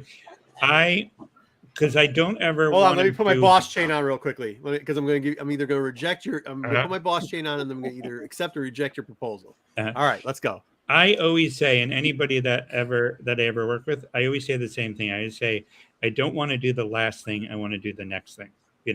I want to do, and even like Teen Titans was a perfect example of like, when they first said to write it, I said, sure. And I started writing what was essentially issue 101. And they said, we like this, but that's not what New 52 is. New 52 is, it's brand new. You're never going to have anything to do. I mean, these characters have never met. They don't have any of the relationships we know. They're meeting each other for the first time. Go. And I'm like, okay. And I wrote it from that point of view. And I liked what I did. And yet there were so many people that are like, well, that's not how that's not how Bart and Tim would react or act with each other. I go, well, they have just met each other. Like I can get them to that point of like in their relationship, like that's where they are. I said, but for right now, this is who they are. But now going back and looking at like that sells, like that run sells for us. Like that sells, like when we go to cons, that run sells for us. Original, the New 52, right? Yes, like that run sells for us. I enjoyed it. Yeah, like people now in retrospect, people yeah. love that run. Like it's not a run that people are like, it's not Supergirl. You know what I mean? Like there's certain runs where you're like, oh, I'm gonna be stuck with this run for a while. That's not one we're stuck with. People pull that. That's one of the runs they pull out. So like as much as there's that's old man, not my oatmeal shit. You know what I mean? But this isn't the way it was, so I don't like it. But the hard part was though that they said that's what you have to do. So I said that's what I'm going to do, and I did it with Red Hood. I did it with Superboy. I did it with whatever. And, you know, a year later, they're like, let's start to push it back to, you know, and it was because, you know, God bless them with the, you know, Justice League and Batman, and, you know, they had their followers. And so it was very schizophrenic at the time. So like you say, you know, people have whatever. If people like that first 6 issues of Teen Titans, I'm elated. If they like the second 6, I'm elated. If they rate then it's great. You know, then they enjoyed the books and stuff. But Yeah. but what I would say, just let you keep going. Oh, sorry. Go ahead. oh no, to answer your question though, like I say, I always want to do the next thing. I don't want to do the last thing. And like with Age of Apocalypse, you know, I can always tell when they're publishing Age of Apocalypse because the royalty checks come in and suddenly they're like, oh, I'm like, what's going on? Okay, they're, you know, Wow. yeah, something's happening. And but to me, at one point as I was leaving Marvel, I had said, you know what I think would be cool would be to have a picture of Apocalypse and he's looking all evil as crap, and it just says, you didn't think it could happen here. And then you open up and there's a 2-page ad and you just see like a decimated New York City. And you say, this is the real Age of Apocalypse. It's here. It's now. It's, you know, like what happens if everything that we saw in Age of Apocalypse is suddenly, yeah, well, not that it went on, but that it was the outcome. Yeah. Like it's like he's created that, like he, like Galactus eating the Earth or Triton taking it. Like, what if Apocalypse really won? And if you thought Age of Apocalypse is weird, this is going to be crazy. Yeah. Can I? So ask if you a I had question, the chance, that's what I would do. You do a second Age of Apocalypse? I wouldn't do a second like Age of the Apocalypse. I would post do Age of Apocalypse. No, I don't think you're hearing me. I think I was like, what I would say is that, you know, if you do an Apocalypse story, you know that eventually the X-Men are going to beat him up and throw him in under a pyramid or something. Sure. But what if you just committed to, no, for the next 2 years, this guy shows up and just demolishes cities and and like takes over, and Apocalypse is, you know, maybe he kills Dr. Doom, maybe he, you know, Galactus shows up and he's like, you're not going to eat this world I just started, so he blows up Galactus, like whatever, like just make an Age of Apocalypse, but make us live through it. Right. You know, with all the characters that we know and love. Yeah. I mean, I think that would be so cool. But I do. That would be pretty awesome, actually. Yeah, that's awesome. Yeah. So if I had the chance to go back, heroes. What's that? He's not actually fighting any heroes. You're just watching him go and do nothing but devastation. Well, it's a continuation of the story. Like you keep going. Yeah.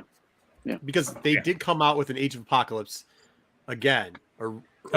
So many times. Garbage. It was. I was expecting the stuff you guys were doing, in the second, and they've done this a lot of times. Yeah, like if you're even going to redo it, like keep us into that story. Thank you, like, afterwards. keep us into that story line. You know what I mean? Uh-huh. And I'll be honest with you. I was surprised. Don't be honest, Marco. Well, okay. I don't have time for honesty. I wasn't a huge fan of Generation X, but Generation Next I thought was one of the better cross. Like I think it rose up compared to some of the books were a little like X Killer was kind of soft and X Man was. Well, you know what, the series, but like it was out of the main storyline. It was one of the top tier breakdown storylines that came out of that, which was really cool. I thought it did really well. Well, you know what's interesting is that when we broke it down, up until then, Fabian would do the X-Men crossovers, and he would say, in this issue, this has to happen. In this issue, this has to happen. This issue, this has to happen. And I was like, Ethel Merman, I'm like, I got a great idea. And so we did Age of Apocalypse. Age of Apocalypse Alpha and Omega. Mm-hmm. And I said to the gang in the boardroom, I said, this is where Age of Apocalypse Alpha is going to end, and this is where it picks up. And whatever you want to do in those 4 issues, you should do it. And they're like, well, what do you mean you can't just say we can do whatever? I go, no, really, you can do whatever. All you need to do is make sure these characters are on the bridge in the end of that issue. Yeah. And you know who's alive, who's dead, da da da. So for about a week, they were like, "Oh, you're being lazy." I go, "No, I'm not being lazy. I'm saying you have the freedom to do. It's not going to be like a regular crossover where like you have to stop what you're doing and do this and da da. However you want to treat your 4 issues." So, and then people really got into it, and that was really fun. Like, I think X Factor was by John Francis Moore, and I don't know whatever happened to him, but he, I thought it was a great story with Scott and Alex, but when with the two brothers being opposite what you would thought they were. I mean, that was yeah. I mean, it was. So one of the reasons I collect the whole run, I have multiple collections of the whole run, is because when I finish collecting them all, I read the whole thing again from start to finish. So like it takes a while. Actually, now it's taking longer than it used to. It used to be pretty easy. You just have to go to different stores and be like, "Oh, take one from this store," but now, or this con or whatever. But now it's like it's actually harder to find some of the books. But I thought they did a great job because that is it, right? Like there are certain characters you thought there's no way they're going to die off, there's no way they're going to kill them, and then it did. But the story, every single Terry story they had in there, all the spin-offs are their own stories, which is awesome because you could pick up 5 or 6 books or 4 books, whatever it was. You can pick those up, read those, and you don't actually have to read the whole. Well, that's what people always say. They'd say, "What order do we have to read them?" I go, 1, 2, 3, and 4, and 1, 2, 3, and 4, and 1, 2, 3, and 4. Yeah. And just read it. They're like, we're not, But I will tell you, when you talk about Generation Next, and this is when you were accusing me of planning things in advance. Just teasing, but what happened? Well, I mean, you did it. Hey, you did with the Age of Apocalypse. You told them this is the ending, so you didn't plan. Well, no. I said yeah, they just have to get to wherever. But what happened was, around issue 3, I was dating a girl. Her name was Micah, and we broke up, and it was very sad. But I was really, really, really sad. So it's probably the only time I was really sad about being broken up with.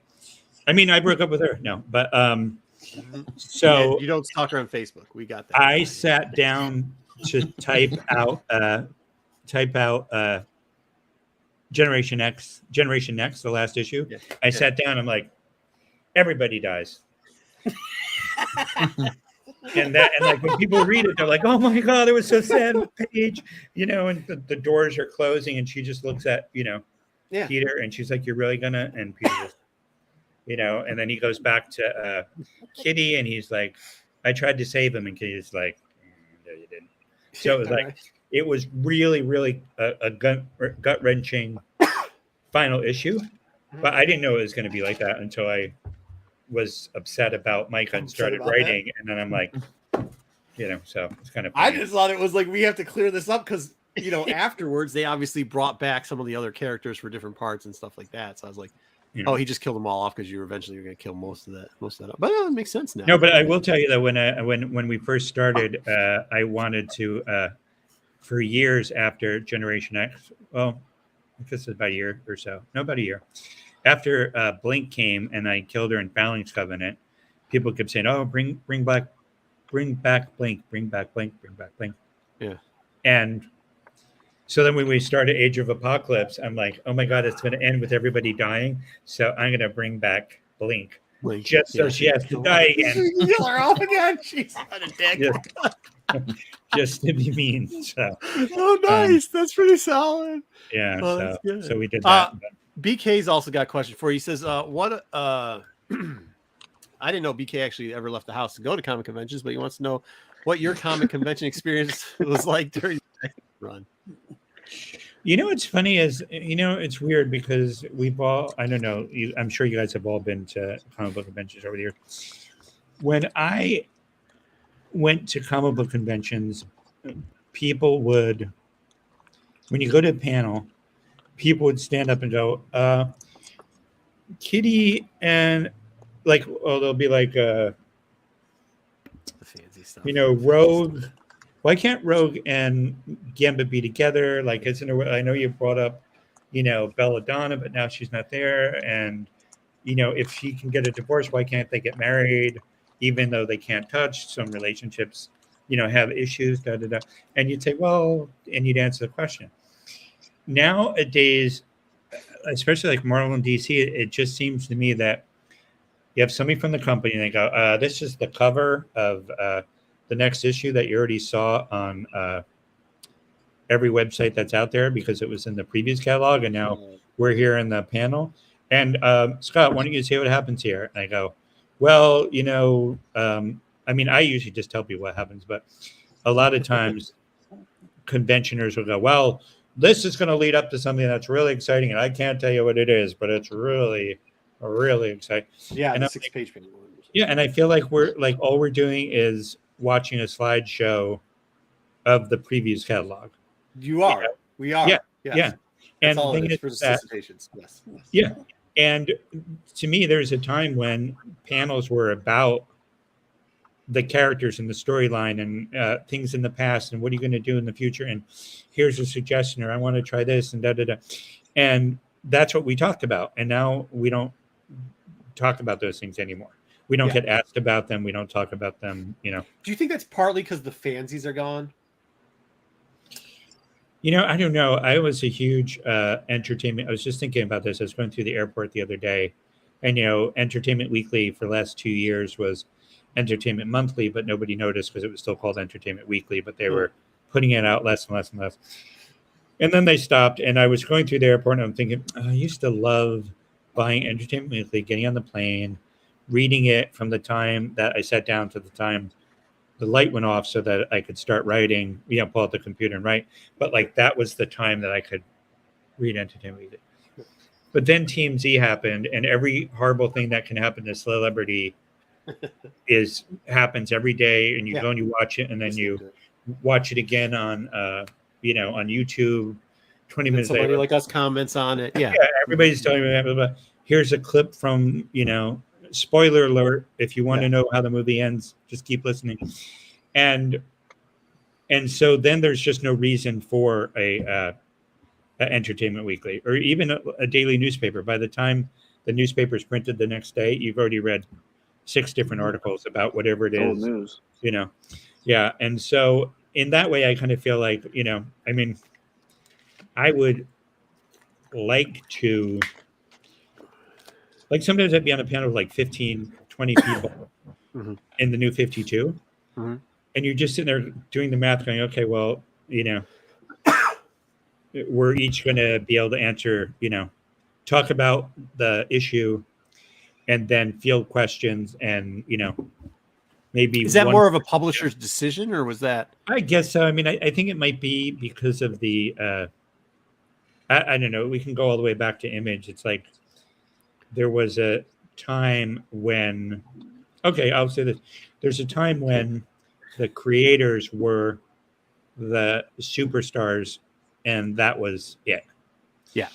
Like from the time I started the New 52, every panel, would be Dan, or it would be Dan and Jim, or it would be, and I would just look and go like, if I was doing the X-Men and they did a panel with like Jim Galton and, Steve Saffel from marketing, like, would anybody go? Like, what would you? I mean, like, but have you ever been to a Diamond Summit before? Because they do that shit there, and people show up. It's fucking. It's funny you say that because there's a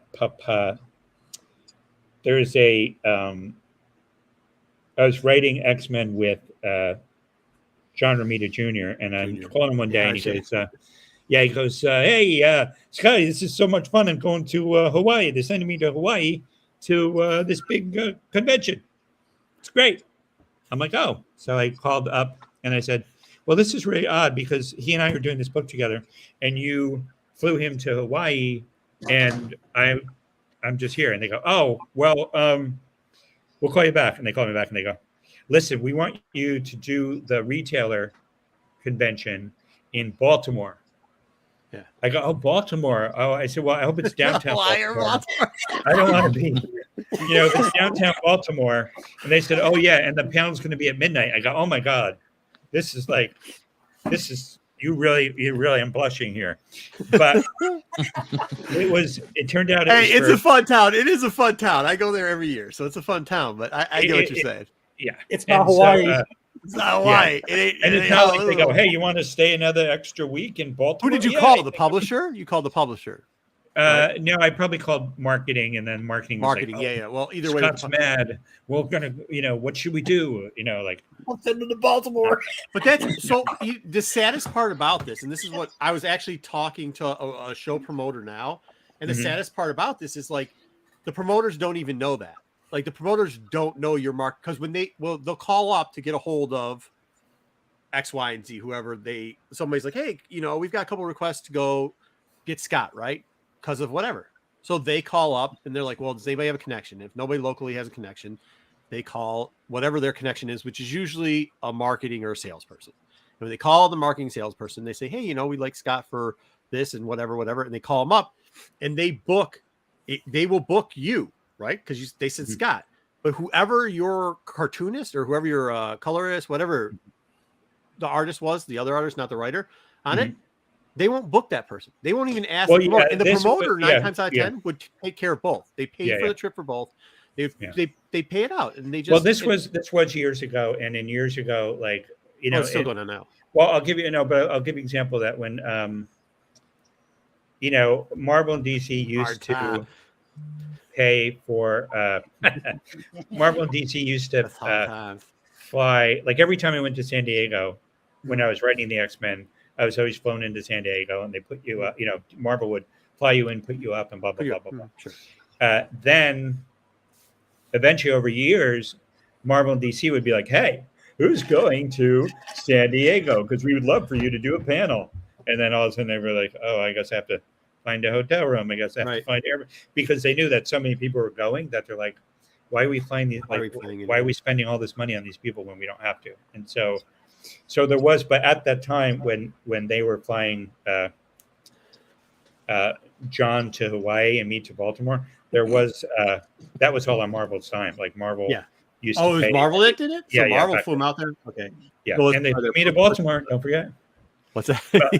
But what happened too was that I went and they said, time out. Mark Nathan puts on a great con out there, and he does a great job. Well, this was just a retailer con. No, it's part of the retailer summit. It's part of the Baltimore con. Well, I was just there too. Okay, well, I was just there. I'm not talking to you. I'm talking No. Did they at least give you a tropical breeze air freshener in your hotel room to make it feel like you were in Hawaii? That would have been nice. But what happened was I get there and Lou Bank comes up and he goes, "Hey, listen, we want you to give the keynote speech." And I'm like, whatever, I was a stand-up comic again, like for 6 years. Like I don't have any, you put me in front of a crowd. I'm like, okay, whatever, blah, blah, blah. And they go, "We want you to announce Age of Apocalypse." I'm like, okay, great. So I go up and I announce Age of Apocalypse and the retailers are like, "You're canceling all the X books. What?" And I go, yeah, it'll be fine. We're going to be doing. And I had seen all the art. I knew it was going to be like this amazing, amazing thing. Yeah. And they were like getting like if they could have put me up on their shoulders and with torches and carried me out of the room, they would have. Everybody, because no one knew the idea you're going to cancel all the X books. Like that's the only thing that sells. What are you talking about? That has happened. That they have. There's notorious ones of those summits that have turned out with people yelling and screaming, some throwing stuff on stage. But they didn't tell me that. They were just like, "Oh, go up and talk about it." Oh yeah. Okay. So pretty I don't stay. Unfortunately, I don't stay for much of it. Like people just don't even. I come in, say hi to a couple people, and people are like, "Shh, what are you doing?" I'm like, they're going over the fucking previews. If you want to know the shit, just look up a preview book. I'm not eating. No offense, but I'm not eating the buffet that's been sitting out for 3 hours. That all you people pick your nose and touch. See, a minute ago he was raving about this guy's. He's still nice. No, he's a nice guy. He just serves. I'm just saying. See, that's how you do it. You gotta say something nice, and then you come back and say it's the same way he does stuff all the time. So I'm doing the same thing he does. It's okay. But I'm just not doing that portion of it, right? Like I get what you're saying, and then to hear people complain about stuff, it's like, why do I want to be in a room with a bunch of sweaty people that smell bad complaining about, oh, this book came damaged, or you're gonna get rid of a character? It's true, Scott. You just said they wanted to put me on torches and Frankenstein me out here. You just said they were gonna do the Frankenstein monster shit out the door. But I didn't say that anybody smelled. Have you not been in a con before? They smell. Actually, there's Actually, they do smell. Yes. No, I was just at one today. In Australia, they have it's called Armageddon. What's up, clear plastic? the Armageddon car, and we called it the Under Armageddon car. Dude. What I can is tell I can tell stories, but most of them aren't appropriate. Like the What is time your that somebody- favorite city to go to, though? Oh, yeah. Well, you know what? I will tell you this one story. Is I was asked to go to a comic book store signing, which used to be huge in the old days. Now I think it's less so. But I go to the signing in Los Angeles, so they fly me out, and they put me in this literally a Motel 6, right? And I am there. And I'm there for 10 minutes. I have this deathly fear of earthquakes. Yeah, earthquake. And so I'm sitting there, and I'm just like lying on the bed, going, "Okay, this is." I'm in like a strip mall, blah blah blah. And all of a sudden, I hear this rumble, and it's like the things are in there. You hear this noise, and then it goes, and it rumbles off, and then you hear these motel room keys, and the maid knocked on the door and let herself into the motel room down the hallway. Mm-hmm. So it wasn't an earthquake; it was just this maid's car. I thought you were gonna say it was a vibrating bed. I would have been like, it oh hell no, that's too good. That is way too good. So I'm like, okay. So then about a year later, I was on the X-Men, and they called me up and they go, "Hey, will you come out again?" I go, "Absolutely not. Absolutely no way." And they're like, "Why? We loved having you." I go, "Yeah, but you stuck me in a strip mall in the middle of nowhere in whatever." And so they're like, "Okay, we'll fix it." So they put me up at like Four Seasons, and they gave me an SUV to drive around for a week. I'm like, "Hey, I can get used to it." But so it's pretty fun. I remember a number of years back he came out. Matt and I live in Phoenix, Arizona. And Hey, I remember you came out to a con here in Arizona. What was it? Did you like coming out to Phoenix? Did they put you in a Motel 6? Do you remember Phoenix? Well, I mean, conventions are usually they book swaths of rooms in a nice hotel. Usually the hotel that the convention. In fact, if you're talking about Amazing Comic Con, Mhm. yeah, because they have a hotel right next to the convention center, and I think it's the Marriott downtown, isn't it, Kyle? Yeah. is it? Next to the I'm not convention sure. So.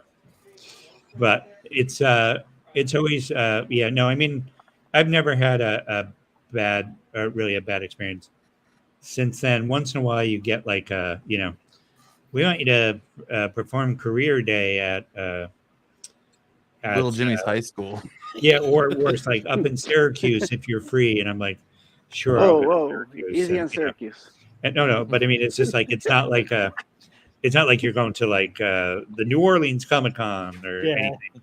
It's like you go there and Going to career day at Westfield Elementary to talk about being a comic book writer. Yeah, and I have a thing where I never say no, not out of desperation, just because you know what, if they've gone through the Rolodex to the point where they have come up to my name, they need somebody.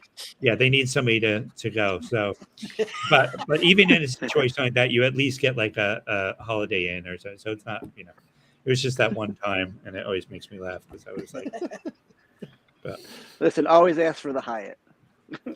always ask for that. Yeah. Always ask for Hyatt. Never go to So who booked Holiday Marvel Inn. booked you in a Motel 6?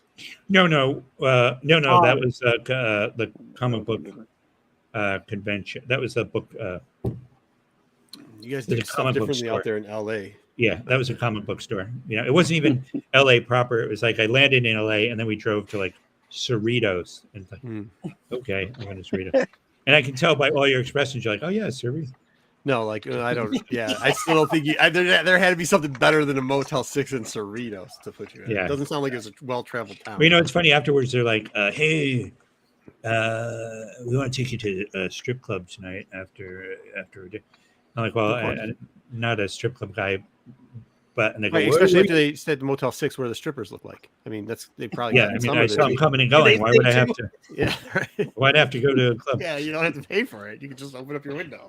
But they're like, well, we'll take you out to a bar. And I said, well, this place, the sign looks regular. Marie Collander's looks like it's a good like, you want to go to Marie Kondo? I said, yeah, whatever. I'm just, I'm That's a like very, Bob Evans, right? That's what this yeah, shit is. yeah. I'm just a very simple, yeah. like if I'm spending my money, then yeah, I'll go to like, Is that why a lot of the newer artists and writers are skeptical because they hear stories from old timers like you that are talking about like some greasy dude wearing the toupee, setting him up in a Motel 6 and taking him out to freaking strip clubs? Or well, no, I mean, well, strip clubs was a big thing for a while, and Eric Larson said my favorite thing. He said, going to a strip club is like going to the ice cream museum. what the fuck's the like, point? Yeah. yeah, like you can't have any of the ice cream. You can't make anything in it. Yes, we know where the joke goes. We know where the joke. Well, I mean, I wasn't trying to be dirty. It's just the idea. No, we get it. They say dumb jokes. It's like, okay, there it is. It's in front of you, but what's the point? Yeah, what good is it? Yeah. And so, yeah, that was just always like, it was a big thing in the 90s. People were always trying to drag you to strip clubs. Yeah. And I'm sure many people went, I'm sure it was a fun time, but one time Rob and his button-up jeans probably went all the time. I'm telling you, I guarantee it, as a matter of fact. This is a funny story. One time I was in, this producer wanted me to write a script, and we were arguing back and forth whether it should be, 25,000 or 50,000 or whatever, going back and forth because it was a small indie movie. Mm-hmm. And he goes, oh, hey, let's go to Vegas, have some business there. You can meet with whatever. So I said, okay. So we go to Vegas. We go into the casino, and in 5 minutes, he loses $10,000. Oh, Jesus. And I'm thinking, you fucking idiot. If you had just given me that money, I could have stayed in Vegas and I'd be writing right now. Like, whatever, like, why are we here? What are we doing? The argument between 25 and 30 and 50,000. Yeah. Yeah. So then he goes, let's go to this, we'll go to the strip club. And I'm like, okay, yeah, because you haven't thrown away enough money. Let's go to the strip club. So I'm sitting there talking, and he's with this girl, and he pays her for a lap dance, and she gets on. She's like grinding away. And the girl that I'm talking to, her name is Chelsea, and she goes, she says, do you want me to, she goes, you want me to dance for you? I go, no, that's all right. We can talk. You seem really interesting. And so we're talking for a few minutes. He's like me. I like him. Go ahead. We're talking for a few minutes, and all of a sudden she looks at me. She goes, Scott, if you worked out, you would be so hot. Oh, Jesus, fuck. And I said, Chelsea, if I wanted to be insulted by a woman I'm not having sex with, I would have stayed married. Oh,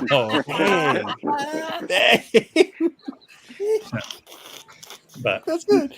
That's a good one. Well, that was my.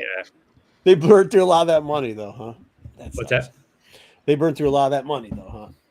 Oh yeah, I mean but that's what they do. They invite you, and they're like, "Hey, whatever." That's Do you have a different approach in your creative process when it comes from writing a script for a comic versus writing a script for a movie like Happy Death Day, or is it relatively the same process, just a different medium? It is. It's relatively the same in the sense that, well, I mean, I'll tell you the way it's mostly different. The way it's the same is that everything I do, I start out with the yellow legal pad, and I write the beginning and end by hand, so I know where I'm going. And then, and if it's a comic book, do they have an example? No, this isn't. If it's a comic book, then I just number 1 through 22 or 1 through 8 or whatever it is, and I just have a sentence like, Gambit throwing card would be on page 1, and then 2 and 3, just so that I know I have enough room for the story. With a comic book, I like to, once I know where I'm going, I write as I go. And in a movie, I always write the treatment first. And when I write a treatment, I write every single slug line. So it would be like, exterior, Scott's house, there's a light on. Interior, Scott is doing a Zoom call. These are the 4 people on the Zoom call. Yep.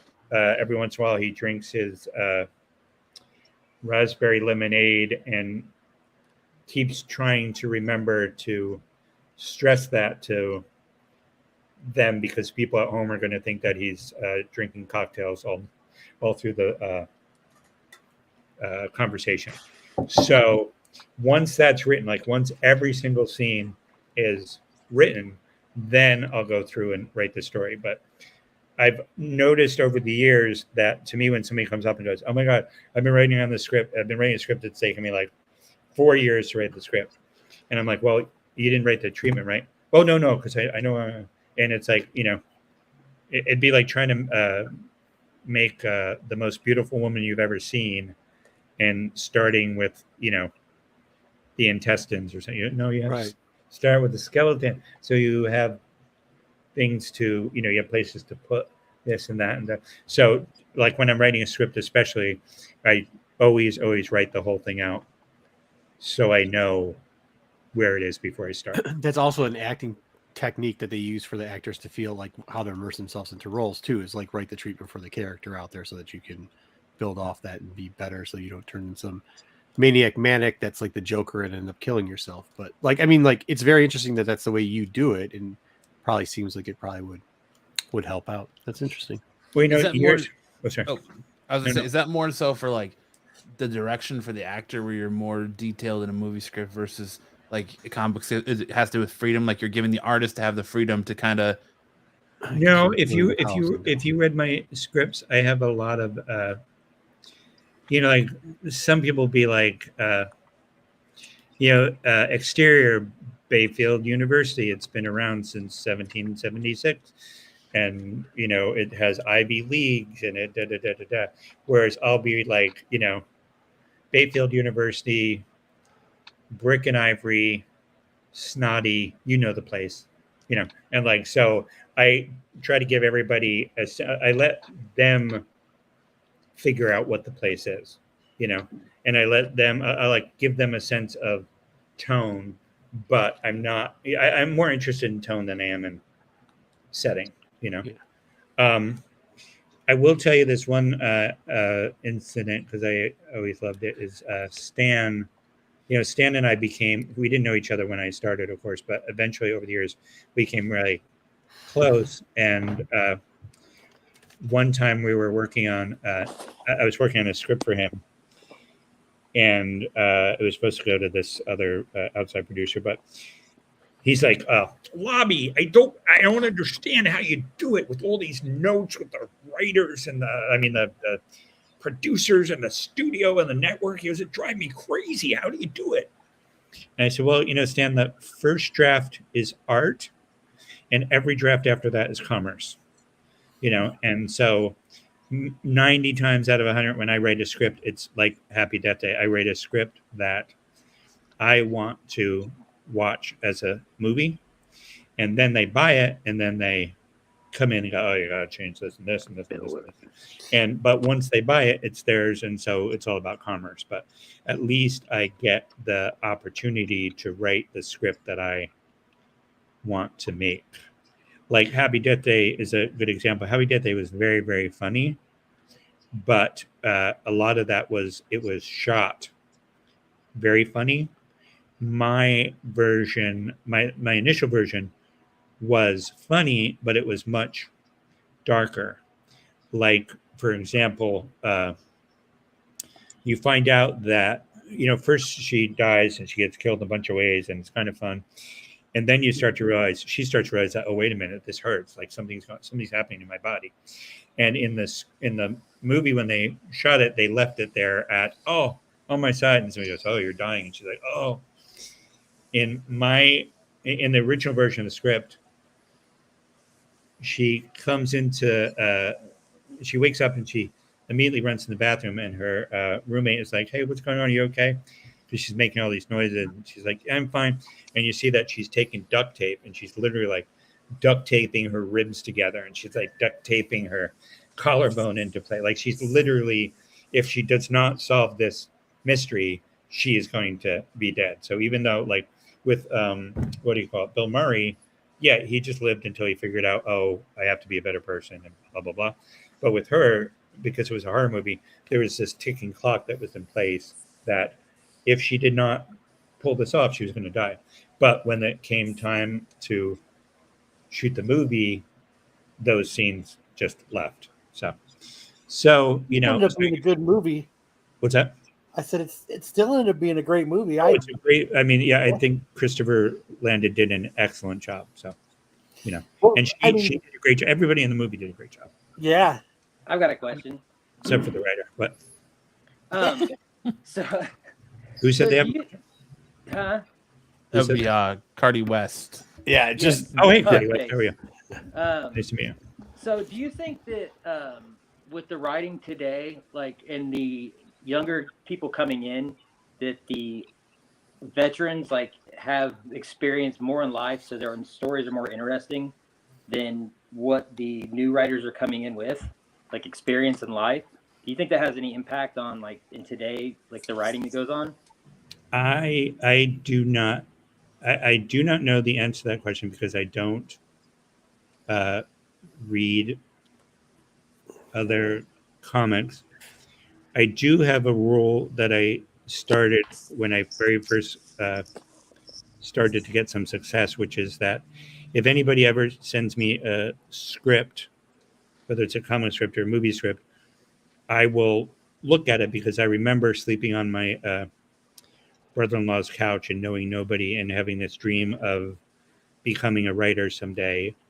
And I know what it's like to be on the outside of that. And so I always said that I would read something. So I am exposed to people reading things, but I can't necessarily say it's their age because this young woman about a month ago, she said, looking for a mentor, will you read this? And I know because I've been on the other end of that she probably sent that letter to 60 people. Again, it's like when I show up at a convention, it's because they've gone through the Rolodex. Similarly, although she did like to write horror, but she completely blew me away, like in what she was able to do. Like you guys know jump scares in a movie when you're like, yeah, standing there and somebody is behind the mirror and they turn and go, ah. Yeah. I've never had this experience. She managed to jump scare me with the script I was like, ah, and I'm like, holy shit, I've never seen anybody do that. So, I mean, she's 22 and she is, she's really, really, really very talented. So I don't know that age. Yeah, because you were young once too when you were doing it. You were young when you were doing it. So. Like I can just see that. I know that the internet has some of the crazy stuff anybody could think of. So a lot of people experience that. So I could see that, so like basically what I was meaning is like going to war and stuff like that. Like Stan Lee and those guys that wrote back then, they had life experiences and stuff like that regarding to today's, like YouTube streamers and stuff like that. People that are getting jobs. Yeah. Well, no, not YouTube streamers, but just like online in general. Like anybody can hear what you have to say. So I mean, I'm sure that there's artists and stuff that are getting picked up by Instagram. Yeah. Well, and then there's also the idea that like, if you, without talking politics, sometimes I'll see something on that'll be like, oh, this post was here. And you read the post and it's like the most vile, rude, obnoxious, inconsiderate, horrible thing you could say about someone. And then you look underneath and they have like 4 likes. Yeah. And you're like, that's the internet. That's how the internet works. Yeah, but it's like, is that what you want to put out in the? Is that what? That's how the internet works. The world, like, is that like, and so maybe it's But I mean, like, I think that's a little bit off too, Hartman. For no offense, but like, you brought up Lee, Ditko, but the whole '90s happened with nobody. Well, no, I'm just asking. Going to war there. It's a general question. I'm asking about like the experiences of people who, because like a lot of people are in like the last 2 years, how nobody's been 6 feet apart and staying inside, for instance. Like it just seems like a lot of the people who like the woke culture and things like that aren't going and fighting over in another country. And then but neither did you. No, I know. I'm not a writer. What are you talking about? I'm not like neither did like almost 90% of the people before that. Well, I will say this. Writing. I will say this, that as I have gotten older, there is the anxiety as a writer that Hollywood is for young people and it's a young person's medium. And what I've discovered as I got older is that the stuff you write as you get older, you're writing from experiences where you have way more experiences than people Yeah. who are younger. Fair. So But that's how it's even always been, correct? I don't know. I mean, I can. I mean, like somebody told me once that most comic book writers have like this 7-year window of relevancy, Uh-huh. and I'm essentially in my 35th year, Right. you know. And I think part of that is because I am always trying to do the next Thing. thing. But having said that, I think if you look at most comedians, like not comedians, John Francis Moore is a perfect example. Like that X Factor was amazing, and I can't even find him on the internet. I can't find him, you know. I can't find him on Facebook. I can't find an obituary. I can't find, you know, like he just, you know, who was the other one? Well, either way, I think mean, to your you look at point, some of you brought up earlier, Silvestri was huge. Like back in the 90s, if you said the name, everybody knew him. And no offense to him now, but if you say the name, there's a lot of generations that don't know who, like, no offense, they don't know who he is. Like, well, when New 52 started, I did look at some of the message things, and people were like saying, like, who the hell is Scott Lobdell, and why would they give him 3 books? My point is, yeah. And I'm thinking, you don't know who Scott Lobdell is, really? Like, right. And you're on a message board. I mean, Yeah, like, even if you think I suck, you should at least you should, but that have happens an idea. Yeah. But that happens to. I mean, unfortunately, for you're lucky enough to get older, right? And you're lucky enough to be around for the industry for a while. We're all lucky enough to get older. We've far been from being cool for many years. Like it's way past what we. You're never going to be the coolest as you were at your coolest point, right? Which was also youth for some reason has that coolness factor to it. So as long as you can better, you're not as cool. So Stanley was 39 when Spider-Man made his first appearance. Mm-hmm. So he was 39.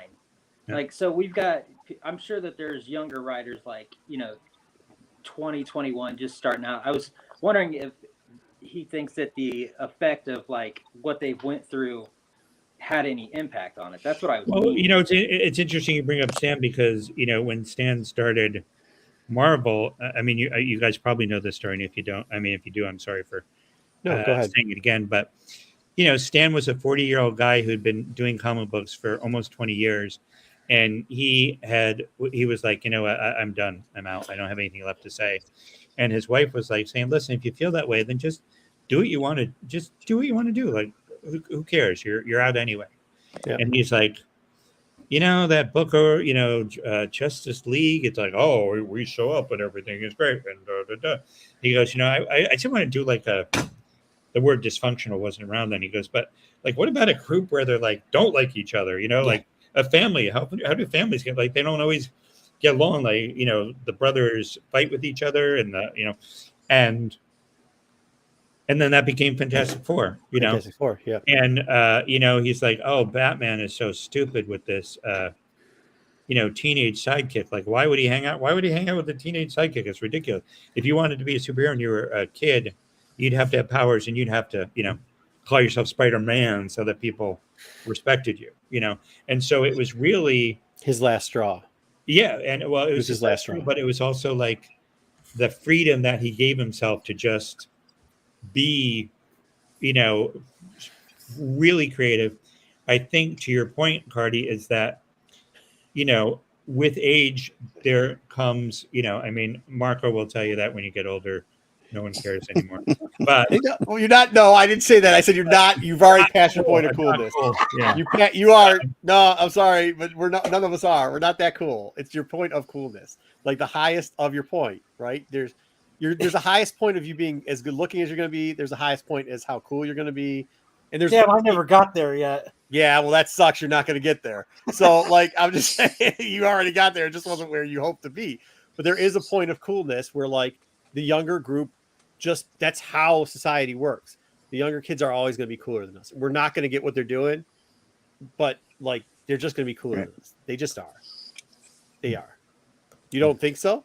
Scott, you don't run into some kids and you're like, I think that kid's ridiculous, but you can see the coolness that absorbs off it. Like the perfect example is when I ran into. I might just be too self-absorbed to Maybe. see that. What are you saying? When I run into what's her name that does the Batman Batgirl covers, BK always likes to give me a hard time for what's her name? Susan Mayeka. Susan Mayeka. When I ran into her, not exactly. I look at her. I said, "Shit," but you talk to her for 2 seconds, you see her, and you're like, "Oh, that's 100,000% not my style." But she right now is cool, and this is before she started hitting books that did pretty well. And you could tell because she had that coolness factor. It's not something you're gonna like. It's not something you can. It's just something that's there when you have it, and it's short lived. And it's probably gonna be short lived for her, just like everybody else. Everybody goes through that stage at one point. Like you are cool at one point. I'm not saying that people don't like you when you get older. I'm not saying that you can't be successful when you get older. All right, Marco, just keep digging. Hey, I'm okay with it. Look, I'm okay with it. I'm just saying, like that's how it goes. So we're just not cool anymore, and that's fine. I'll be. Well, could you answer? BK's question. Who is your favorite artist to work with? It wouldn't have been Marco. I'll tell you that. I would say that there are my stock answer is usually Joe Mad, but I would say that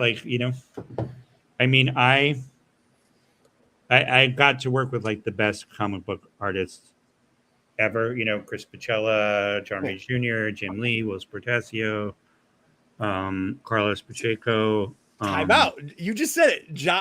Ramada Jr. He said Junior at one point. He's doing one of my things here where Ramada. At one point, cool. You just call him Ramada? Oh my god. I'm just saying. It's not, you know what I mean? It's like he had a point of coolness. What's that? When he was really cool, people would call him Romita, but now Romita, pronounce his name properly. They call him Ramado. I get it. You say Ramita, I say Ramado. Tomato. I get it. Ramita, Ramado. When you're cool, you can do that stuff. You could not draw feet too. Like all types of people were cool at one point. Doesn't mean they still hold that coolness anymore. Hey, sorry, go ahead. Is there anything that you're working on now that's coming up or anything? Well, I thought I had something cool, but apparently not. No. So what do you got coming up? I'm gonna say, what's today's date? What's today? The 3rd? December 3rd. And how often do you guys do this?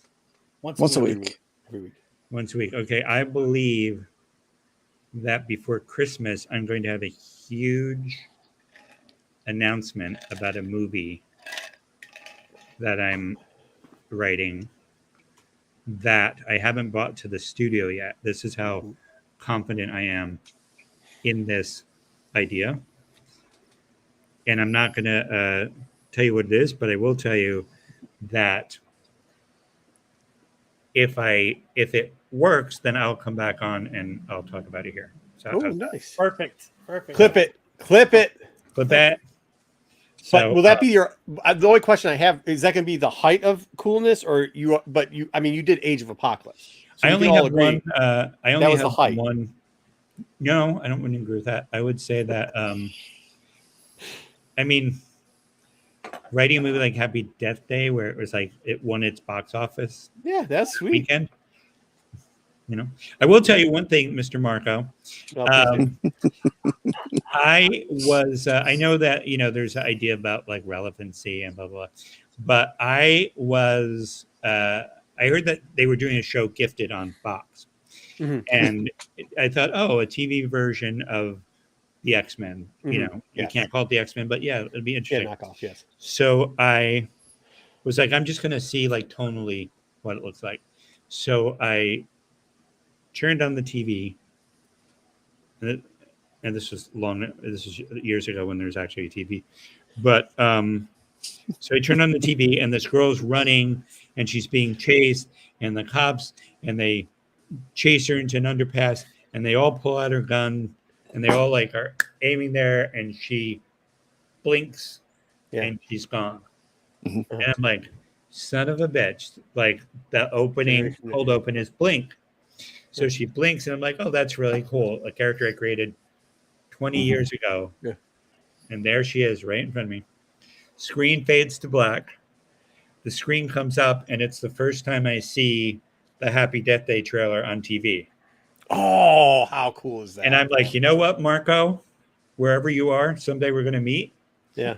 And I'll say I'm in the streets all the time, so it's good. I'm going to say there's few things cooler than watching a show that features a character that you created 20 years ago. And then on that same show, you see a feature film, your feature film debut on the same show. That's amazing. That is amazing. That's a super awesome feeling. So I would just give you a teeny bit of advice is to, even if you feel your coolest days are behind you, yeah, I would say. Oh, that doesn't mean I'm not popular because I'm extremely popular. No, have nothing to do with popularity. Yeah. All I'm saying is that maybe leave the door open. Maybe always keep the door open to the possibility of being cool, or maybe the next thing that's going to happen to you is going to be way cooler than anything that's ever happened to you before. But wasn't that just a homage to your coolest point of when you created Blink? What do you mean? Well, I mean, that was a homage to your coolest point when you created Blink. Like somebody homaged that and put it in a show. Maybe, but I wouldn't say that. I wouldn't say Blink was my high point, but I mean, it was around it. It was all that stuff over there was really cool. You did a lot of cool. I mean, it was really cool. You were doing lots of cool shit, man. No, and then I just faded away. No, I didn't say anything about fading away. I didn't say anything about fading away.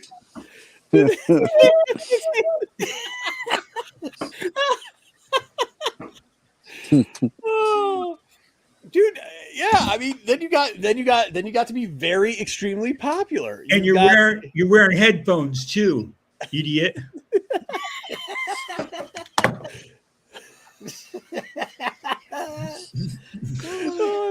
I think he's my wait, what's it say, Scott? If you happen to assault Marco in your encounter, I will contribute to your defense fund. There's some of our fans trying to. They started GoFundMe to try to have people assault me. Oh no, there will be no. I like to hear other people's points of view. So no, yeah, I think no, that's got to be amazing when that portion happened to you. I agree. I just think when this movie when I make this movie announcement, you're gonna be like, that is really cool. Yeah. And then you'll be like, how'd you do it? You're cool again? What? Nah. You must have just blinked your eyes. You must have just blinked your eyes and it happened, I guess. I don't know. Can we ask if it's an original idea or an IP? It is an IP, but it's an IP that nobody in the world would expect it would be an IP. Like at one point somebody came to me, a company after Happy Death Day, and they said, we want you to do Magic 8-Ball. I'm like, okay. Like, how soon? How long until we get to Scrabble? That would be good too. But like doorknob, like, hey, everybody has a doorknob. You can't get into your house, or you can't get out of your house without a doorknob. And you're like, okay, I'll write a movie called Doorknob. But I knew a few girls in high school that were doorknobs. Everyone got a turn. They tell old jokes. I'll tell you though, at one point I went to the toy store to buy it, and then I had this idea for this other movie, and it's about a police sketch artist who is just does like victim suspects and blah blah blah. And one night he's in bed and he wakes up and he like starts sketching, and he sketches a gun and a dumpster, and he brings it into work, and they're like, wait a minute, that, and they go and they track it down, and there's the weapon for the murder of the person that they were looking for. He's like, oh my god. So then these things start to happen where he's like getting clues from interviewing people, not clues that they've given, but then he gets compelled to draw something and sketch it out. And then finally he is in a hotel restaurant, and he overhears a conversation. He doesn't think anything of it, and then he wakes up and he starts sketching. And what he discovers is he's uncovered this huge conspiracy where the CIA is operating on American soil in whatever, and they know that the only guy who knows this is him because he sketched it out. And so it's this race to try to kill him. And the way that he tries to escape is he's like, I'm in this building. How do I get out? And he sketches, and oh my God, now I know I have to get to the 3rd floor and there's a fire escape, blah, blah, blah. Sounds okay, right? For a movie? Interesting. I like it. Yeah. The reason I came up with the idea was because when I was searching for the Magic 8 Ball, I saw Keychain. It was a Keychain version of Etch-a-Sketch. And I'm like, someday they're going to do an Etch-a-Sketch movie. And so then I went and jotted that down. So, so is it going to be a horror movie? Is it going to be a romantic comedy? It's going to be a $100 million action adventure movie. Yes. 4 quadrants, as we say. So, but yeah, no, it's going to be huge. And the good thing is that, it's What? I'm sorry. What did you say now? You said the interesting thing is what? Well, Ball and Chain with Emily Blunt and The Rock allowed me to go from writing Happy Death Day and like Chris, the director on Happy Death Day, followed it up with Freaky, which is Freaky Friday as a horror movie, and I've resisted the idea of doing another high concept horror movie, even though it would be what people would happily make. Yep. And so, because I want to concentrate on making those $100 million movies, and having Netflix purchase Ball and Chain with Emily and Rock have opened that door for me to be able to go into this meeting and say, this is the craziest idea you're going to hear this year about a property that you own that no one in the world, nobody else will have pitched you this. And then I'm going to pitch it to him. And then I'm going to be like, and I'm going to go in with a director. So the director will, that'll make a big difference, because then the studio will already be predisposed to not having to go, okay, we like it, but how are we going to find a director? And say, well, here's the director. You've already got it. Yeah. So, yeah. So we just got to find what Netflix properties are action adventure and nobody's ever done before. And... Marco, I adore you, but you are you're very limited in your thinking sometimes. Yeah, I am. So did I tell you all the time? It has nothing to do with Netflix. I was just talking about like Ball and Chain at Netflix gives nothing. Okay, so somebody else, nothing to do with Netflix. Okay, all right, yeah. Write it down. See, I actually was letting you give us the answer, so we're one step closer than we were. Let's play the next question. But, and next time I come in, I want to devote an hour just to coolness. Thanks for taking time with us. Great to hear from a legend. Aw. And happy you are still banging out amazing material. Thank you, Joe's. Joe's Doolin. What is Joe's Doolin pictures today? What do you got, Joe, for us? What do you got? Let's see what your little emoji is. I can't see him. Oh, from the camp. It's the alien that's in the camp that's got the wetsuit on what the heck was the camp with all the kids at camp, and the alien gets dropped off at the camp. Mac and me? Drops. No. It was a funny one. It was some summer camp or something. Meatballs? Mac and Me was not funny. That show was ridiculous. Meatballs? Hey, Joe. Meatballs too? If you want to sit in Marco's chair next next time, no one's gonna. I won't. Hey, I won't care either. No. Where did Matt go? Poor Matt. Where did Matt go? He had to go pick up his daughter. Yeah. Oh, okay. Matt, meatballs too. Miss you. But I can't wait for next time so we get to hear this announcement, because now I'm super excited. Okay, yeah. In fact, you know what I'll do is I will even promise that if it gets rejected, which is possible, I guess. I don't think so. I'll even come in and should I come in and talk about? I don't know if that would be rude to the company.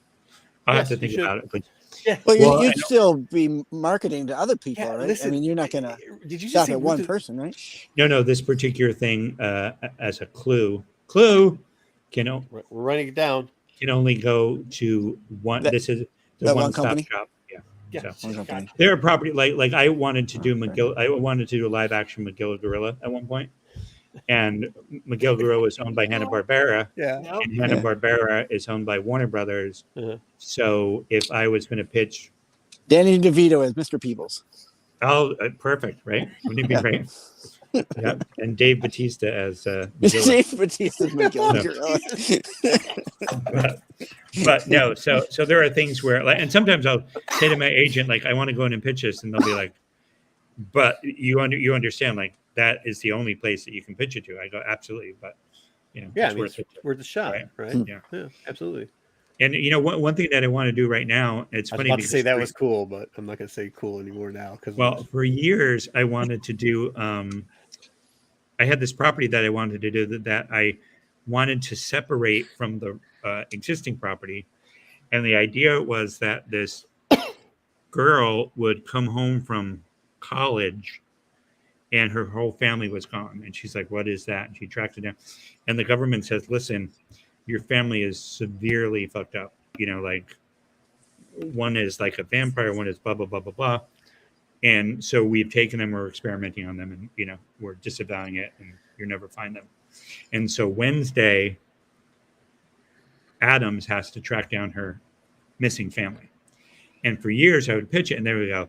There's no way they're going to let you separate Wednesday Adams from the rest of the Adams family. And so, and this version, I love it. And Jenna Ortega is amazing, and I think it's a great show. But that's what happens sometimes. And one of the things I'm trying to do now is I really want to do the story of 99. Do you remember 99?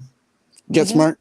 Get smart. Yeah. Like, how was she inducted? How did she become, like, how did she go from like Agent 17 to like this prime Agent 99? Like, what was her career trajectory? And to me, at the end of it, not at the end of it, maybe at the end of the third season, she gets to meet Agent 86, which was Max, like, why not? Like I want to tell that story about her and not make it like goofy. In fact, I think it'd be cool that first she is enlisted and she thinks she's in control, but she's actually been enlisted into chaos and she didn't even realize it, And so that's what and I've talked to people that are going, well, they probably won't let you have her. I go, that's what they said about Wednesday Addams for 15 years. So let's ask and see if we can get it. So yeah. What's worse to say no? Yeah, that's the worst that can happen. So. Say no. Fuck it. Then all you do is you find some of your artist friends, and then you make little internet pitch things, like little 15-minute internet pitch things of what you pitch. Dude, how great would that be? So we get a whole show. I'm gonna. Should I do this? I should do it. I guess it doesn't matter. But peanuts. How many audience people do you have? Only like 20 right now, so don't worry about it. But the replay gets like 3 times that, so we can cut it out later. Okay, if you promise to cut it out, if you cut this section out, I'll show you. How's that? I don't want to cut it. Yes, go ahead. We'll do it. We'll cut it out. Here. Yeah, the peanuts. Yeah, Charlie Brown. Yeah. Peanuts. Doing the Beatles walk. That's cool. This is Abbey Road. Probably don't remember Dwayne Turner, but he did Black Panther years ago when I was breaking in and blah blah. But we are pitching this property, which is the untold story of where is it? Here we go. The untold story of Jane, where you discover that the least interesting thing that Jane ever did was to go on safari and marry this ape guy and live with him for a year. Named Tarzan. Family is always like, how's that Tarzan guy you were with? And she's like, look, I was drunk, okay? There was an orangutan. He performed the wedding. It's like, are we always going to talk about this? And so in the movie, the pitch is that she, can you see it right now? Yes. So the pitch is that she's investigating Jack the Ripper, and none of the body parts, or none of the blood samples are Somebody Matt, call Pete.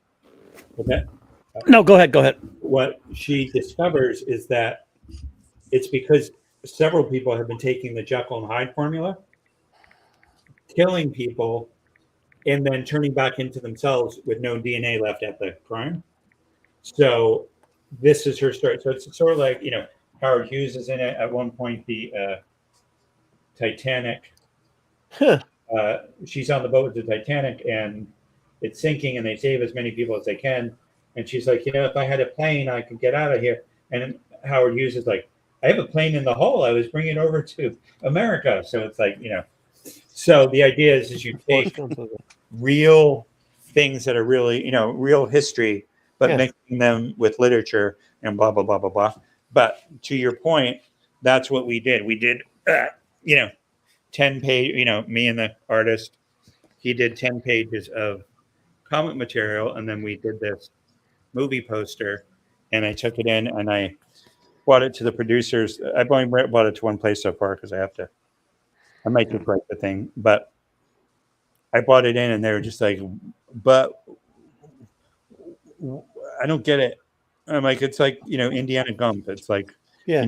Have you never watched Forrest Gump before? Like, come on. Yeah. And they're like, I don't get it. And then they said, then one person goes, well, that wouldn't work because she was a colonizer. I'm like, she was a colonizer? Is that the story now that Jane was colonized Africa? She came across the one, white guy in Africa that she could. She was anti-missionary. Yeah, it was like, so it's but even when you think that you have like to me, it's like, because I am working on that movie with Emily, I thought this is perfect. The English character. Yeah. She would be an action adventure star. But even when you think every single thing is in place, you get people to go, oh. Yeah. So you don't know. But I will tell you, I will leave you this piece of wisdom. You can you can hold on. Oh, here. I like this picture. I always say that the the worst day of writing is still better than the best day of work. Yeah, I bet. Yeah. And so even when you, walk in and you have to deal with people thinking that you drop a radioactive isotope in the middle of their boardroom, when you think, I thought I bought in a pile of gold and set it in the middle of the room and said, here you go. And they're like, what is this radioactive isotope? Call security. Get it out of here. You're like, okay, well, back to the drawing board. But that's not going to happen with this super cool thing that we're going to talk about in 2 weeks. Sweet. Right, so we got to cut that last piece. We got to cut that last piece out. Is that what you're asking us to cut? Is the Jane part out? I mean, I guess it's possible that someone could be like, that's a great idea. I'm going to write a script in 3 days and beat him to it. Because I'll call our editor to do it tonight, but I'm not planning on doing that, just to let you know. Yeah. We'll do it for you. We'll take it out. If you want us to, though, we will. Yeah, I'll call him right now. We'll take it out for you. Yeah, I guess the deal would be we'll clip it so that we know you'll come back. Yeah. Oh, we're going to clip it and save it. Yes, absolutely. Yeah. Clip it and well, save you know what? How about this? I'll make this deal because I do believe I'm going to get Jane set up. I think you are too. Okay. So what we can do, how does this sound 100% fair to everyone? Now we got like 3 more people join, 4 more people just joined. But okay, go ahead. Okay. So you clip it. Yeah. Then we'll run that clip when I announce. So I'll announce it and I'll say this was behind the scenes. Absolutely. This is what happens when you go in and pitch and blah blah blah. Yeah, cool. A pitch meeting. So. Oh, dude, that'd be awesome. Take us through a pitch. I think like having it from somebody who does it, because I don't think people know how the sausage is made a lot of times. Like the internet's really good at telling people how sausage is made, and that's not how you make sausage. Like that's not how you make sausage. That's a water balloon, bro. So I'm just saying. That's it. So it'd be good to see. The other thing though too is people make sausage differently. Like I think Scott Snyder is very, very good at what he does. Huh. And he teaches these kids, and I'm sure that everybody gets a lot out of attending his classes. I do not doubt that in any way. But I also know that the way that he writes comic books are completely different from the way that I write comic books. and I write comic books completely different than the way Right. John's writes comic books. So Yeah. Right, but I think there's the basics that there's paper, right, eventually, and there's pen and or ink of some sort. Like it's all reminiscent at least of itself. Yeah, there's all different types of, there's all different types of sausage. You get your Wiener. and if you look at Scott's work, Scott is always like at the core, like what is the metaphor? Like what are we saying about the human condition? And that's not AI is making sausage these days. I mean, writing books and storylines now. Say it again. I'm sorry. AI, Oh, yeah. Jesus! it's now writing and generating written content. I know they've done art. I haven't seen any. Or they do like fan fiction and stuff like that, or no? It helps. It's basically like it'll create a speech for an essay for class if you needed it to. You would give it what the information is needed, and it will generate text based on that. Yeah, but I'm kind of saying the process. We're seeing what the process is, so we'll see what the process of pitch is, not what his style of pitch is. See, but I what the thought a process lot of Marco's questions tonight were AI generated. They are. I have an iPad down here, and all I do is it listens to you, and then it spits back out what I'm supposed to repeat to you. So that's what's been going on. You're very smart. You typed in the word cool, and that's what came up. No, coolest. It wasn't cool. It was coolest. Well, we will clip that for you, Scott. We appreciate you hanging out with us. We can't wait to see you in 2 weeks so that we get to find out what it's about. What's today? Saturday, right? Yeah. Yeah. Mm-hmm. Yeah, I can't. I mean, I could be surprised again, but I don't think so. Yeah, I think you got it. And then you know what? If I tell you, and you're like, "What the fuck? What are you thinking? Why did you think that? Why did you think anyone was going to watch that movie?" I think there's always going to be somebody that's like this. I want to see that movie. You turn into Seinfeld. Why would you watch a movie like that? Sorry. I mean, so far, I just don't know who. I've never watched Seinfeld, so I love most it. of what you've pitched and said tonight sounds awesome. Yeah. What's that? Oh, the one that ideas and stuff that you've just said, like it's like that. Yeah. I wish I had that creativeness just to be able. I like this. Ooh, you've got this cool. We do idea. too. Yeah. You know what? Next time we'll play. Actually, let's do it right now, right quickly. Kyle, think of a movie in your head and keep it in your head for a second. Okay. And Sticks, think of a movie in your head. You got it? Yep. Okay, what's your movie? Back to the Future. That's what I was going to say. Yeah. You said Back to the I was Future. gonna say Tropic Thunder. You had Back to the Future too? Yeah. Did you just do a panel together? Or? No. No. Okay, well, when I come on next, I used to teach at this Harvard alumni thing, and I'm not in Harvard. I'm not dropping names. It's just this thing that I would teach at every year. And what I would do is I would make two people choose the movie, and then from those two movies, I'd pitch them back a new movie based on, like at one point, I got Goodfellas. You make a mash. Yeah, I got Goodfellas, and I got Looking for Mr. Goodbar. Remember that movie? That's two different ends of the spectrum. So it's this mobster mall who always has a thing for a bad boy. She always, and so finally she meets this guy, this mob guy, and she falls in love with him. And he's got a future, and then it turns out that he's a Fed. So it's like, she finally meets this perfect bad boy, and it turns out he's a federal agent. So it's like, and then it goes farther. But the idea is what I would always do is I would take two movie. You guys had to fuck it up by picking the same. but next time we'll play and we'll do it. So Yeah. Okay. That sounds good. We'll work on it. Hey, next time you know what's happening. So if you have the same movie, just Kyle change the movie.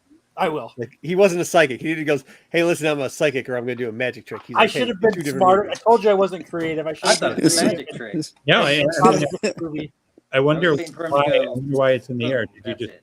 do a panel recently on it, or a podcast, or?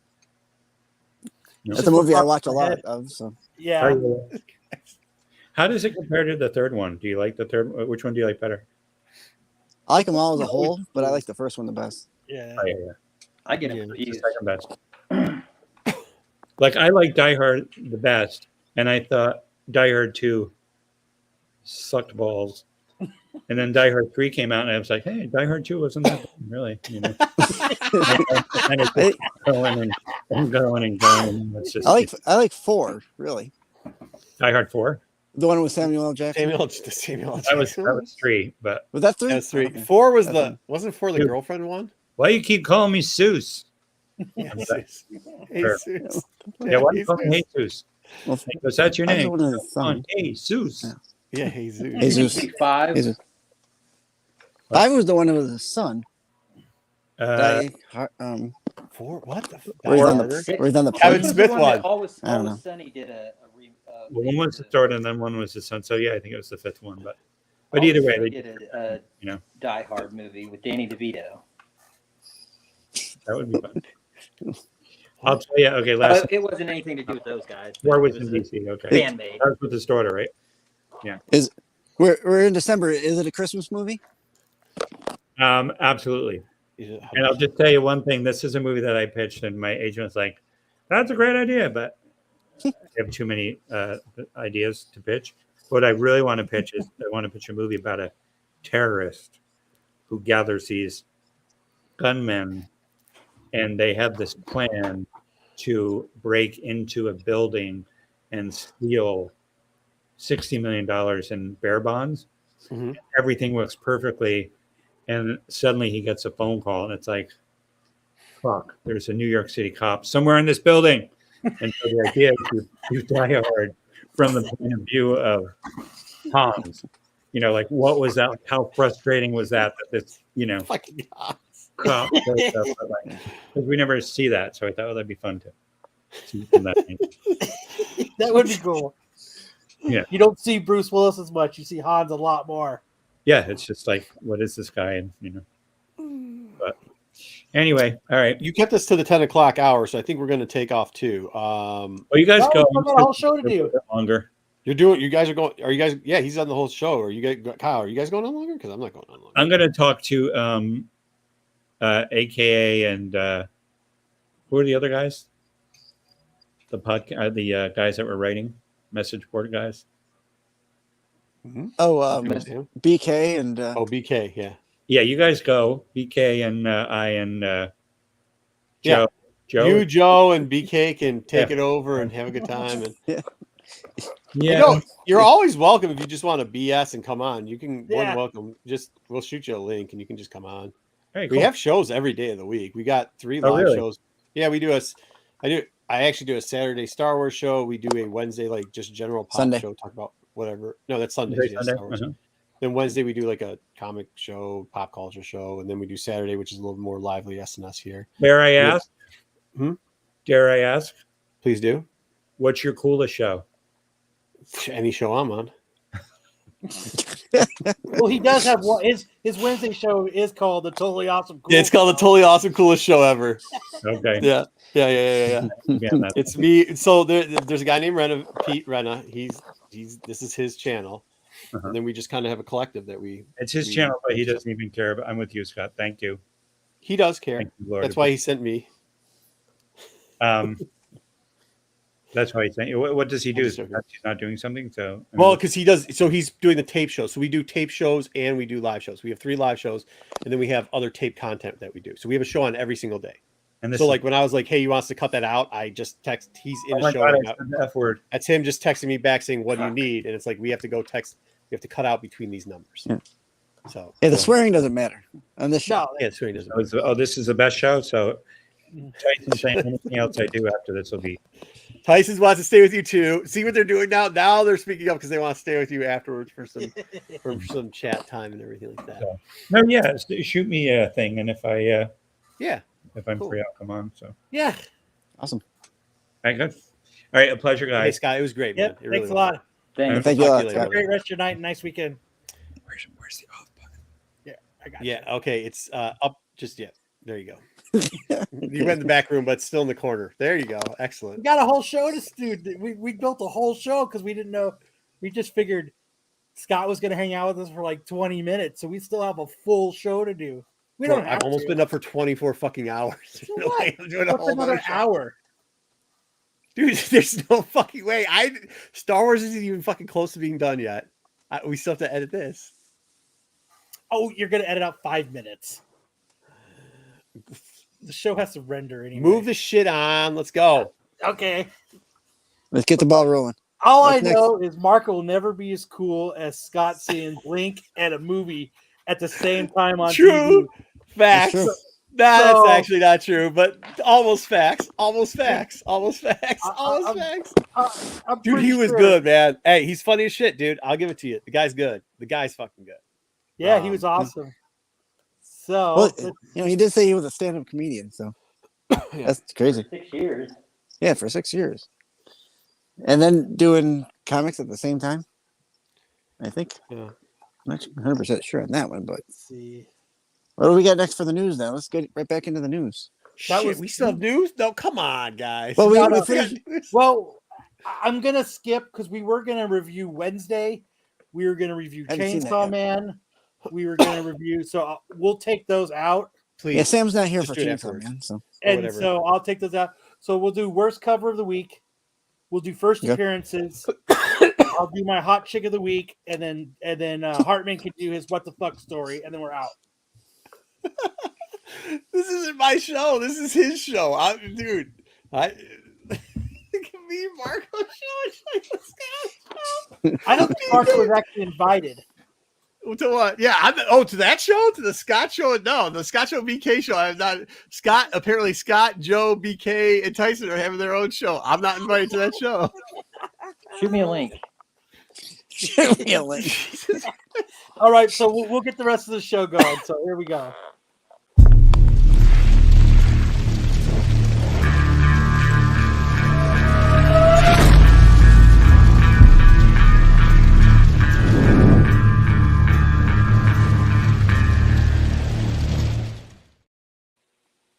So, yeah, I didn't expect them to be like, "Hey, we're just gonna hang out," and I expected him for like 20 minutes, and he was awesome though. So worst covers, we got our worst covers, best covers of the week. Our first worst cover is this Blue Beetle cover. What the- It's just not good. What do you think, Marco? My thing was, what the fuck is this? So Shit is whack. I can't remember who drew it now. What the fuck is it? It's just not Whack. All right, go Not ahead. good. Go. Next worst cover of the week is everybody This is knows who this Momoko. is. Oh, come on. The That's Momoko not cover. awful. Momoko. This isn't gonna win because that's not half as bad as that last cover. Yeah. This is better than a few of her covers. This is just like a taste thing. If you like her style, Yeah. I mean, some people put fucking pineapple on pizzas Look- because they're look fucking right here. psychos. Some Here's a people good like example of Momoko. why I this mean, is that's what it bad. is. You know what I mean? Yeah. That doesn't They're mean pizza's aliens. bad. They're aliens It's watercolor. going to Comic-Con. Yeah, it does. Eh, That's what this is. eh, That's what this is. eh. Shit ain't Yeah. easy. And just because Ish isn't here, I did 007 as 007. worst cover of the week because he loves 007. Yeah. But this is kind of a terrible cover. It's vectorized. It looks like 007 doing that Spider-Man pointing thing. Looks like Archer. It does look like Archer. Yeah, Very good call, yeah. Harmon. I can see Archer in that too. So best covers of the week, we've got the You Darth like Vader this, huh? cover. With the Both of the- bridesmaids in the background. Yeah, Shades? both of the Yeah. covers were cool, but we thought this one was actually better. Okay. You don't like it? No, it's cool. It's cool. You know what the problem with Vader covers nowadays is you have to do a Vader cover like this, right? Because if not, it looks like shit. So like the standard's been set for Vader covers where like you can't. It has to be this. You know, Yeah. it has to be. You the can't just do helmet. headshots anymore. Yeah, you got to do a little bit of the background with the red, and the red's got to feed something else into it. Or he's got to be doing something on the cover. Yeah, I mean it's getting to that. Like the other point. cover, what he's got a lightsaber and Yeah. You know, so. and slice it and dice it or whatever. All right. Yeah, but it's a good. And then we have the best. It looks like they had Taco Bell's ready to exit their butthole cover. Oh, it everybody does has look. made He's this- got the shits. This is what I look Everybody like. has with made stomach this bug face all after week. eating Taco Bell. Dude, I had a stomach bug, and this is exactly what I look like every 5 minutes. Every 5 minutes this past week. 'Cause this is Flying what I ain't helping. Huh? Said flying ain't helping. Is that what he's Well, doing? that's why birds shit all the time, right? This is why your Yes. car is full of penguin shit or whatever. But Pigeon yes, shit. his Taco Bell Birds is just ready let to it go, exit. right? And we just like you said, Marco, we've all made this face. I heard. Can I tell this one joke What that I did did you hear about a pigeon? I don't know who said it, but I was watching something late, and they said, "Oh, it must." There's a guy named the guy that used to be on MTV. The Theo is his name. Theo. Theo, yeah. Theo He said Vaughn? him and a bunch of his buddies like messed up a rent-a-car, and they got pigeons from the ground, and they squeezed the pigeons to shit all over the spot that they dented, and then took it in, and it just looked Jesus Christ. just looked like pigeon shit all over the car. So they got away with it. And that accent he's got doesn't help. This is right. This is one of the pigeons he grabbed. There you go. Just look like he ate some Taco Bell. All right, what do we got next? Next, we've got the Albuquerque cover of Blue Beetle, which is a lot I actually of like this. This one's nice. This is fucking slick. dude. Albuquerque can make some badass. He's a Say, badass. Hardy? It looks like he just took a shit and those are just smell waves coming from behind him. I don't like it. Oh, shit. This is after the Taco Bell exits. Yeah. But no, Man, you got terrible taste. Raphael This Albuquerque is good. kills it. Yeah, this is good. This is good, man. Yeah. This is really good. Ah. What did he say? Something on the internet you don't like? Hard. Hmm? Is No, that I just say I don't like it. I mean, it's art. Yeah. Yeah. Perceptive. I can't even remember what cover this is now. I had it in my head. I'm about to look it up real quick. Please do. Looks like an airplane it. ad. I see this shit. It's Die All Hard right. 4. This is Die Hard 4? This is Die Hard 6? No, Isn't this Die Hard 6 where they have to land the plane and that's Die Hard 2. oh dude. The only thing I remember for that one Die Hard is the snow. And remember, he lit the gas or whatever was in the snow, and he lit the snow on Yeah, fire. that's 2. That's 2. Is that 2? Okay. That's Oh, two. to land the plane. That's right. Oh shit, you're right. To land the plane. I was just joking around, but yeah, to land the plane, he did. Yeah. Yep. This is Planet Zombie. BK, thank you. That is a Thank cover you. Planet Plane Zombie. Thank A cover plane. Is there any zombies Hey. there? Is that a zombie? What That's- cover am I looking at? What Yeah, the he's hell is Looks this? like it's definitely a dead head. Snowstorm with there. some shit coming out of his mouth. I don't fucking know. I Like thought a this was hydra that coming out of his Japanese mouth. porn shit. I don't know. This What is it the best cover? Snake with a Hentai. plane Huh? too. You guys get him flipped or No, we something. got What? that. AI. This That's AI is- generated. No way. Saying it. I'm calling it. That's That last one was called The Approach number 2. The approach. That was what that was. That was The Approach issue 2. And then I have to get through. God Did damn you it, write I any need of to these write this cover. I'm looking up information on this one. What is this cover? This is called The Boogeyman number 3. This is a Blaze from A Blaze. But this is the Boogie. This is the Jet 1 in 10 Virgin cover. I just think that looks sick, man, with the rain and the wolf in the back. It just It's Yeah. nice. It's got that I cloudy just look dug the to shit it. out of it. Oh, we don't have anime news.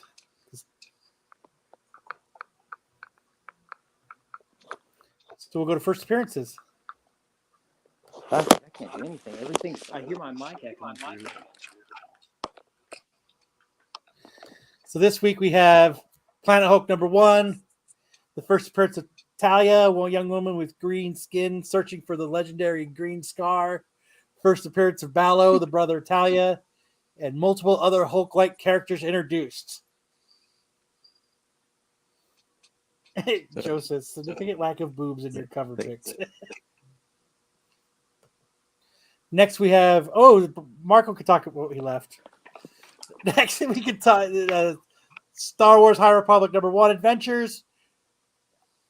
Damn it, where's Marco at when you need him? First appearance of Therm Scissor Punch. First appearance of Quiet Shan. First appearance of Coromont Vizzle. First appearance of Alak. And first appearance of Inspector Raff. That's actually a cool cover. I actually like that. Yeah, it's not bad. No, it's not bad at all. It's bright.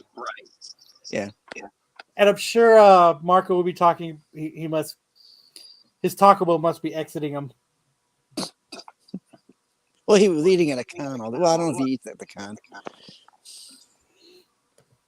He said he doesn't. Yeah. With that You're crappy not Blue eating that Beetle shit. cover, we have the first appearance of Fadeaway, a cloaked villain with the ability of teleport, and the first cameo appearance of Yellow Beetle. Mm. So everybody pick up the Albuquerque cover because that's the good one. They're not going to do that different colored beetles now, are they? Like they did for Green Lantern. Oh, there'll be a red beetle. No, there'll be a green beetle. And But they should have them walking a gold across the beetle. road, though, if they do. have more walking across the road. They gotta have them walking across Abbey Road if they do that. Faux drizzle. So, if you guys are probably gonna talk about this tomorrow, right? Yeah. So, next we have Justice Society of America #1. We've got the first appearance and death of Ruby Sokov, daughter of Red Lantern, and the first appearance death of Harley Quinn's son. Okay. Damn. Appearance and death in the same issue. 2 people. Fuck. That's fucked. Next we have Wildstorm #1. First appearance of City Boy, ability to magically manipulate cities around him. What does that mean? He's a PR guy. He's a PR guy. Like, what does that mean? Matt, what the fuck does that mean? Is that the buildings, the cars, the people? Does he transform New York City into Detroit? Like, Dude, did you see that it's Wildstorm first off? Yeah. Okay. Yeah. You mean all you have to do is actually pick up the trash that's laying around New York, and you might get closer to being Detroit. And then Dark Vader 29. We've got the first appearance of what is it? Joel Tom Barr. He's the nephew of or the son of great Watto Tom Barr. Okay. Yeah. There's a Clone War character, and this is his well, this is like a relative of his. Is this a character you're going to see that's going to really dominate? Not really move. I mean, no. Is it? It's just so if you're following Star Wars lately, if you're following Star Wars lately, there's a lot of first appearances of characters that are zero fucks given. Right. I mean, it's cool. Like the character's actually pretty good, but yeah, I mean, he definitely tells you who he is and who's he related to, and blah blah blah blah. And it's like, oh, cool, you're related to a 4th tier character in Clone Wars. Good job, congratulations. I will say, at least Star Wars is trying to give us new characters, whether they're irrelevant or not. Yeah. No, I mean, he's relevant. He's relevant to the storyline, but making him like not super relevant. Like, he's not going to be a long time Luke Skywalker. Yeah, you're not. It's not going to be like a Valance or Luke Skywalker. Not even like the Sarah Stan. It's not going to be a long time relevance. $150 book one day because of this. Experience. I don't think Whatnot can pump books like that anymore, so I don't think it will be. Gotcha. So a lot of these ancillary characters are like, be like a Lobot. They're there and they're. Oh, this isn't even Lobot. No. This not even Ugnaught, maybe. The Ugnauht's cousin. Yeah, one of the Ugnauht's cousins. Yeah. I don't know. That's what it is. I mean, the book's written well. So the book's written well. So the character's written well. But like the staying power of the character, no. Fuck. Yeah, that's what I was asking. Yeah. We didn't do a top 5 this week. You didn't? So yeah. Cool. We're almost done. No, we're good, man. I just snorted some more Red Bull up my nose, and now we're really ready to go. Ready to go. You need to parachute coffee. That's what you need to we're going to move to movie wars. Go ahead. Sorry. What was the movie wars this week? Huh? Okay. So since December, movie wars are going to be Christmas movies. Yes. Is this going to be? So this is going to be Die Hard, right? Oh my god. No, not yet. This week we have Elf versus Bad Santa. Ooh. I don't know if either one of these aged well. Elf kind of does. I think it's still Bad Santa's good for kids. They just played Elf for 24 straight hours last weekend. Are you kidding me? Where? People really don't have shit to do. Well, it's like them playing Christmas Story for 24 hours every year. Mm. You can only watch it once, maybe. Joe says Bad Santa aged Gremlins. just fine. No, see, like, Gremlins. Joe's got it. I thought I was gonna get something good. Maybe that's what it is. I just thought I was gonna get like Gremlins or Die Hard. Die Hard. Yeah. Hey, there's a whole month. It's December 3rd, Marco. Why we gotta have war Yeah, during look- Christmas? Only here during what? We One show. gotta put bangers out at the beginning. I did that last time for Halloween, and fucking Nightmare on Elm Street won for 5 straight weeks. Yeah. Winner's got to win, bro. What do you want? So we got TK says Elf. Comic Chef says Elf. Joe says Bad Santa. I'm taking Bad that as Santa. a vote. He said aged just fine. I'm not sure. It Is is. she spry when he asks about his grandma? Hyson says Bad Santa. It's a toss-up, but I'm gonna have to go Bad Santa. I would because say it's- when they first came out, I would have given it to Bad Santa. I enjoyed the first couple run-throughs. I enjoyed Bad Santa more than I enjoyed Elf. I don't know. I'm not a Billy Bob Thornton. You mean Man, Billy yeah. Bob Thornton, who's a creep ball playing a creep ball? It's perfect, dude. Like, Well, no, I mean that's called typecasting, right? yeah, right. So, but I guess when Astro it comes said down to Elf Christmas for movies, show. Elf you could- The kid was he was whittling a pickle. So like, So, yeah, exactly. Want a sandwich?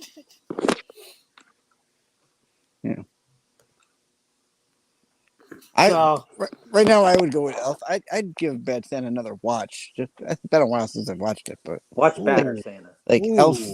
Elf is Joe, Elf Joe is say? good though. It's James Conn. I said Khan should be playing rollerball or laying on a slab after being shot up in a toll booth. Godfather reference. Yeah. so. Hopefully this week I'll put them up so you guys can vote. We'll get up in the things. That was Tropic supposed to be Thunder. Was that hidden. last week's? It was 2 weeks ago. We did Tropic Oh, okay. Thunder versus Saving Private Ryan. All right. Now with Movie Wars this week, or Movie Wars, Cartoon Wars, we did Batman versus Spider-Man, and I'm pretty sure Batman fucking destroyed it. But since it's December, we're gonna do a Charlie Brown Christmas versus Oh, Dr. Seuss How the Grinch Stole Christmas. wow. Huh. Is there a third option? Womp womp womp womp. What's the third option? Muppet So- Christmas Carol. I'm surprised you didn't go with Muppet Christmas Carol because it was the 30th anniversary today. Maybe next week. Oh yeah, Matt picked these ones, so Yeah, man. This is a toss up. I like both of these. Man. I think I might go Charlie Brown Christmas. The Grinch kills people. And not in this one he doesn't. Oh, That's the other movie. oh yeah. Astro looks says like- Wait, Charlie Brown. hey, time out. This also contains Horton's Got a Who. So, like, is that a combo? Is that a little bonus in there? Trying to push it above the Yeah, edge. so the Maybe VHS, the release had Horton Hears a Who on it. Oh, You're right. so we're judging based on extras too? That's pretty advanced. I don't own either. Charlie Brown, Joe, good choice. Tyson, Grinch, Well, the commentary on the other BK, one had the full cast. Charlie Brown, TK, Charlie Brown.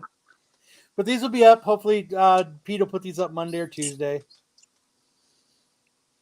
Yeah, we'll get them. And then my hot pick of the week goes to Elizabeth Hot pick of the Olsen. week. That you could say at the boobs. Hot chick of the week. I boobs. salute you wearing that shirt, Elizabeth. What do you think, Marco? Who is this? Scarlet Witch. Witch. It's Scarlet Witch. Oh, Yeah. Is it? Oh, and it knows the face.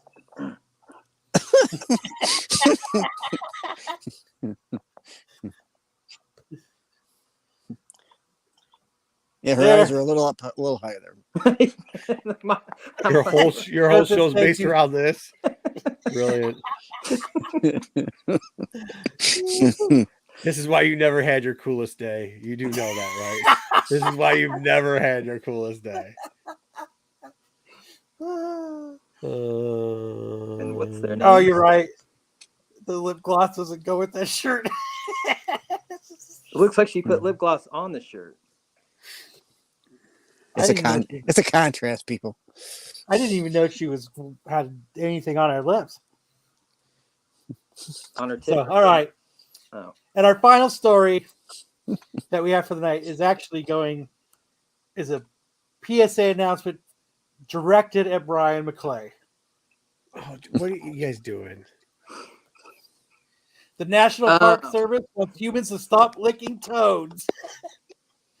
Would you like to? This toad? For all the guys out there and girls that, they told you not to drink alcohol and you did it once and you felt good, they're telling you not to lick frogs. So I would try it once at least. It's a certain frog here in Arizona. I would just be picking all the frogs up trying. It's a Sonoran desert toad, and what they say with these Sonoran desert toads Snoring is that their poison that they release out as a defense has DMT in it, and you guys all know what DMT is. And from the looks of this frog, he's not staying away from people. I don't know. Like he's And saying, "Lick me." so what happens here is they hide until we It's get a our. fucking trail cam. He doesn't know that. He's Yes, just- I fucking do. It's a It is trail a- it cam is a trail shot. cam. That frog's like, this guy needs to lick me. So what happens here in Arizona is when it rains, they come out when it gets wet, and they pretty much stay underground 90% of the year because it doesn't fucking rain here. But during our monsoon season,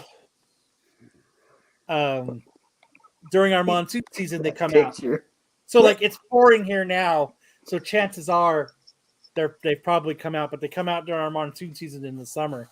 And what Brian does is he drives out to the desert and he collects them and he milks them so that he could get a DMT trip. But the National Park Service is now telling people, please don't stop and lick these toads. I have a quick Arizona He has question Forming for you really based on does relationships that. with them, probably. He really does that? There's no way. Yeah. He's done it ever since I've known him. It's used in Poor DMT fucking creation. frogs. It's used Huh? in DMT creation. Like that, I don't know what that is. It's the shit that changes Mike Tyson to a loving person, Yeah. basically. Yeah, it's DMT. It's Yeah, it says don't lick them, doesn't say don't milk them. Well, you lick them or milk them. It's whatever you Milk choose. carbs. You know. I mean, that guy So- that frog right there is all in. If you're asking me, like, Yeah. You've got problems. If you're He's looking at standing a on frog two and saying it's legs. all in and ready to He's go, saying, like you know "I you do will sound die." so Like, fucking how does that cringy, frog look bro. like? Two legs, like, The fuck oh you yeah, looking I at? got those They're- drugs. Dude, it's They- not on two legs, you dumbass. He's standing up. They did this on Like- Family He's Guy. standing up. They definitely need to medicate He's you, like, bro. yo, I'm holding, bro. Wasn't there an episode of Family It's Guy like, for you know this? what? I want to waste my Pretty sure day it was. looking at Toad's ass. Like, what the He's fuck like, is you wrong haven't with you? licked this toad's ass. I'm not licking any Toad's ass, bro. I'm not licking Toad ass. I'm Well, you not don't doing lick the ass, I imagine. You probably just No. lick They the have toad. these glands on them that has poison in them. It's a Their defense mechanism. underbelly, isn't it? It just Yeah, secretes so it. you milk the teeth.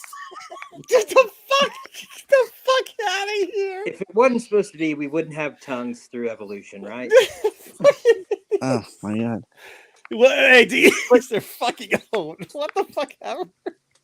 But yeah, just like Joe says, DMT is pretty much the strongest hallucinogenic.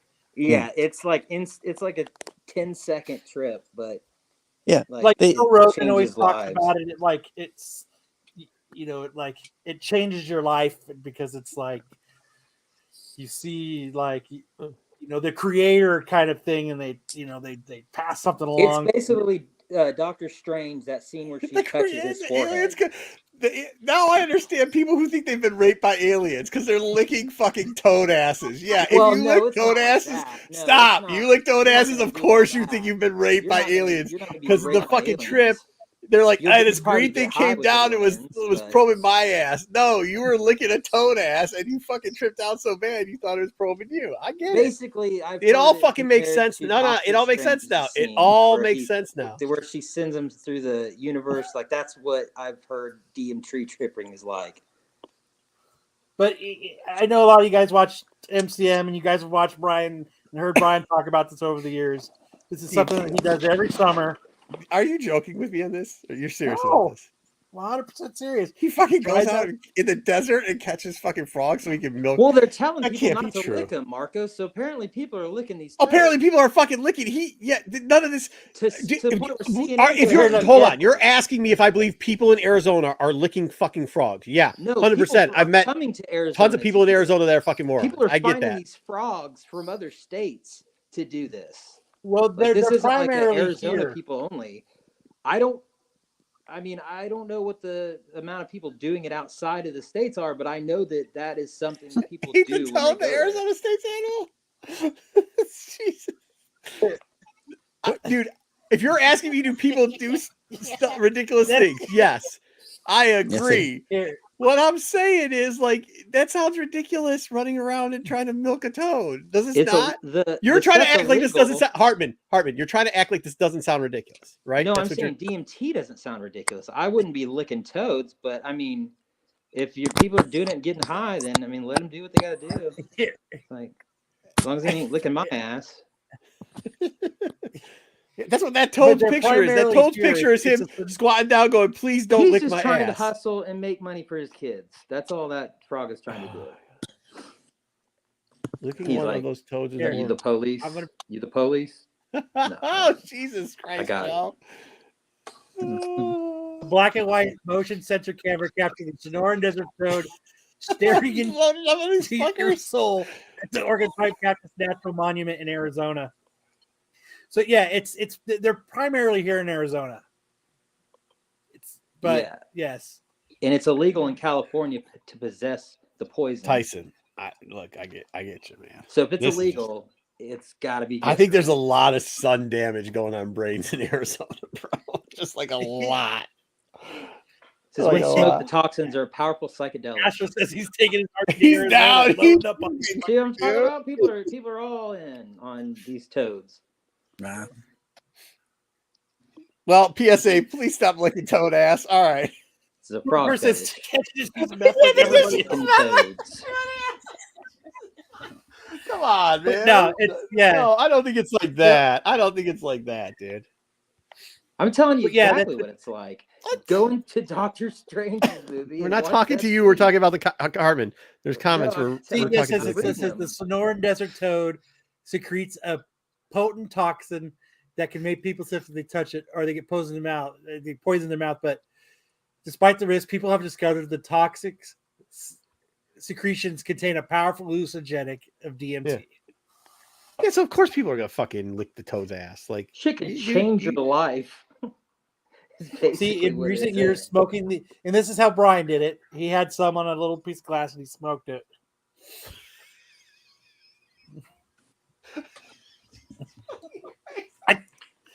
Mushrooms come from cow shit. He'll tell you. It's a hard knock life, bro. Oh, you gotta milk a fucking toad to get high nowadays? Fucking Comic says, I don't know. I don't want to know what they do to the chicken. What kind of chickens are they? Did they get you high?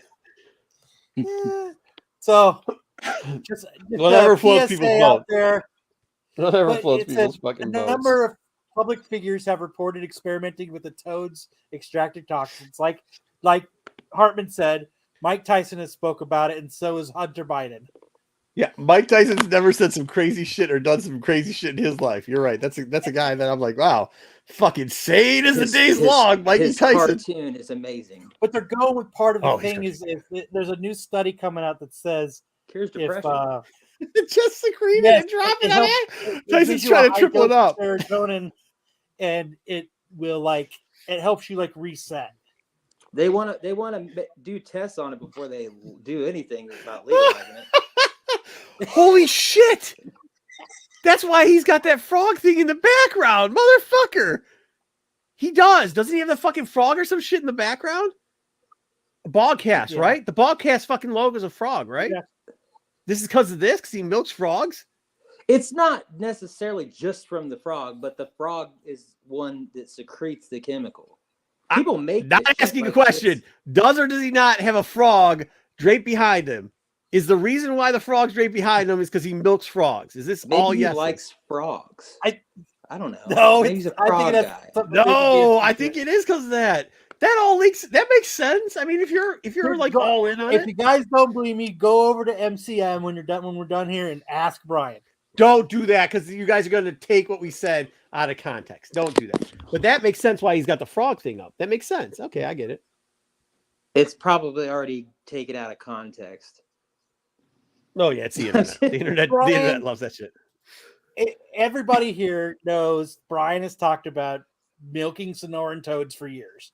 I He's didn't talked know about this. it you never heard it? He talked about No, it on because I don't- Flipside. He's talked about it on his channel. He talked about it many times on MCM. I He's didn't talked actually about work it. with him a lot of. I mean, we worked behind the scenes, but I wasn't on a lot of shows with him on Flipside. Like we didn't really do shows together, so I've never heard like. Well, yeah, it's Yeah. turned into kind of like a tour. But that makes sense what you're saying. Going out at night and they're getting these frogs and they end up harming them too. They end up like Well, so if it's you killing milk them them things as well. completely, if you milk them completely, they end up dying. So you've got to leave. Oh. You've got to leave some of their toxin in them so that they can regenerate Produce it and stay more. living. Okay. And of A lot course, of people like don't, and they furs, milk them all the they're way. killing the things. So like what So- Brian does, he doesn't milk them all the way, and he releases them back into the wild. So And I'm Well, not I mean, saying- whatever floats Yes, people's fuck. goats, man. I Hey, don't give a I'm shit. not saying anything that Brian has not said on YouTube many times. A lot of shit makes more sense now. Like why he's got the frog in the background and shit. I always wondered that. I was like, I what the would fuck's the frog probably by the lick school? the frog if you presented one to me. But Well, that's just me. Thank you gotta for that smoke input. it. But apparently you have to put it on glass and smoke it. Yeah. So I don't even know why licking frogs is a thing. I mean, that's not even supposed to be. Well, a thing. somebody had to be the first. People misconstrued what they have to do, and they end up licking them. Oh, okay, that makes sense. Whatever floats your toads, I mean boats. Yeah, whatever. Fuck, you want to fucking milk to, like, people do weird shit, bro. I do weird shit, man. I mean, fuck, I spearfish with like a homemade trident spear. So I Does get that get you high? Because that's not Yeah, that's it a does. level of weird. it. that the You know what it sloth does? It licking relaxes. It really. It's very relaxing. Releases It's serotonin. very zen. Yeah, it does. It does. It's like if I go out and do that, Well, everything's that's what okay. mushrooms and all that stuff does. It releases a lot of serotonin. Yeah, it just makes. That's you why chill. it's a good reset if you have depression and stuff and you microdose, Yeah. blah blah blah. Yeah, when I want to go kill somebody, instead of doing that, I go out and stab fish in the lake. That's what I do. And I'm good. Just think if Good those for- good fish for a couple could weeks. scream and What- yell, would Huh? you fish as much? I'm sorry. What? Somebody said that joke. If fish could scream, like when you took them out of the water with the hook in their mouth, they're just screaming bloody murder. Like, would you keep fishing? But I can't remember who did that joke. So if anybody knows, No, it would Tell suck me. if you reel in a like, trout. you, ah! Ah! Like, shut up, fish. Shut up, man. Shut up, fish. Why do you think? Why, yeah, no, yeah. It hurts. But that's it. That's the show. We're concluding. Thank God. Ask Brian. Nothing I said is The hook's in nothing my that he eye. hasn't said. We've gone from like licking toads' asses to fish screaming out of water, like the old Quizno pizza screaming rat mice things that they had in their commercials. What are we doing? But thank you everybody for hanging out No, with yeah, us thank for you. It was good. over 3.5 hours for our normal 2-hour show. Scott was so awesome. Scott was amazing. I thought he was only coming for like 20 minutes, 30 minutes. He really didn't even have anything to promote. We actually had to price something out for him to promote. And he actually couldn't even promote it because he hasn't pitched it yet. Hey, everybody, shh, nobody tell. It's a big secret. Care Bears movie. And so then Pete just has to go and edit that one part out. Yeah, I think he's sleeping, so we're gonna have to edit it out. in the Oh morning. man, you just told him you would. I did tell him we would, and we will. Well, the show's not done. You can't edit it out yet until the Yeah, we show's have to. done. You can't edit out after you render it. Anyways, it doesn't. It takes 12 hours to render. So And then when he edits it, the whole show's got to re-render. yeah, So, yeah. But thank you guys all for hanging out. We appreciate Thanks, it. We love chat. you You guys. guys are great. Check out Marco tomorrow. Are you going to be on there, Sticks? Or are you just going to be in the chat? I'll be in the chat. So you'll see Sticks in the chat. You'll see Marco on Sunday. You might not see me on Sunday. I have got nothing done for Sunday yet, so I've got The hook is in my Monday. Because just remember, though, I'm going to leave everybody with this as I end the broadcast.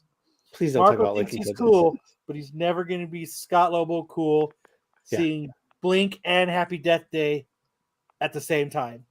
My coolest moment's better than that moment. Just say. Don't lick toads. I don't know. He probably made You're more right. money. And don't look to well. Yeah, don't he lick probably toes, did. No, he probably milk did. them But and smoke it.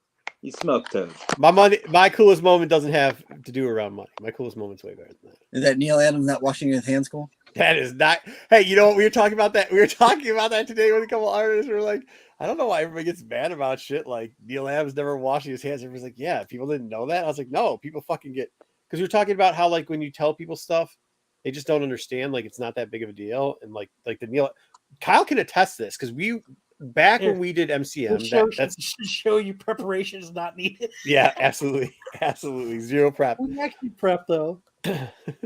Hey, but when me and Kyle used to do it, that story, the Neil Adams hand story, came out on when me and Kyle were doing MCM. We used to do MCM for a long time, almost a year. And you can ask Kyle. We got there's a lot of people who send us messages, sent Kyle messages telling about what should be done to me, sending me messages, and they were not fucking happy with that story. And all I was like, the guy was kind of a jerk and he doesn't wash his hands. And one guy went off. Who was it? Some guy sent you a message. It was like 2 paragraphs about like, what if you don't have hands? Was he just following him around? How does he know for sure? Was he like walking every single time he went to the bathroom and checking him? Then did he actually like check his hands every single? What else was he saying? He's saying some crazy shit. I was like, all kinds of shit. Oh, I was like, dude, we gotta put this guy in a restraining order. That guy probably He's didn't have lost his hands. fucking shit, dude. The dude doesn't wash his fucking hands. What do you want me to tell you, man? So I We don't went know. to the bathroom. We didn't wash it. Maybe he air dries. But thank There you was guys. some real back then. There were some real great MCM shows, man. There was some real. Yes, there was. We had some real fun MCM shows. One of the Thank you coolest all you moments guys for ever. hanging out. Hey, you see what I'm saying there? That's a peak. You see, that was a peak. Cool. That stuff will never come back again. MCM had its peak. That's all I'm saying. You know, coolest shit ever. You're never gonna get taxes and fuck. By the way, Kyle, I think you need to go ask somebody how his crypto's doing in his MTS. He made this big long post and somebody stole all his books and stuff and he disappeared from What? social media. Did he blame you? You're probably No, he still blames blaming me. Marco. Yeah, he blames me for everything. Here. I'm stealing some fucking $2 book. Get the fuck out of here. Oh. Yeah, BK, that's good, man. You don't have to press. BK, BK, when we always I got an extra camera over there. We always got more room for people. So feel free, join Renovision. We'll put you and Scott on, and you guys can have a great chat about the coolest moments that you're still waiting to have happen. So Should come on next time he comes on. yeah, BK. Yeah, BK. Come on the chat. Come on the other side of that thing. I love the back wall, by the way. I love the ambiance, Kyle. It's a great ambiance here at SNS. No, in the fucking the background of the brick wall. Oh, I love it too. It's the Yeah, best. I love the brick wall. Hey, your green I curtain. love the brick wall. What do you think of my superhero pug man? Okay. I like the skull nose. That's AI generated. The brick wall's an 100%. inside joke that we were telling. Sorry. We'll tell it some other time when we're off air. All right. Kyle, it's good to be with you.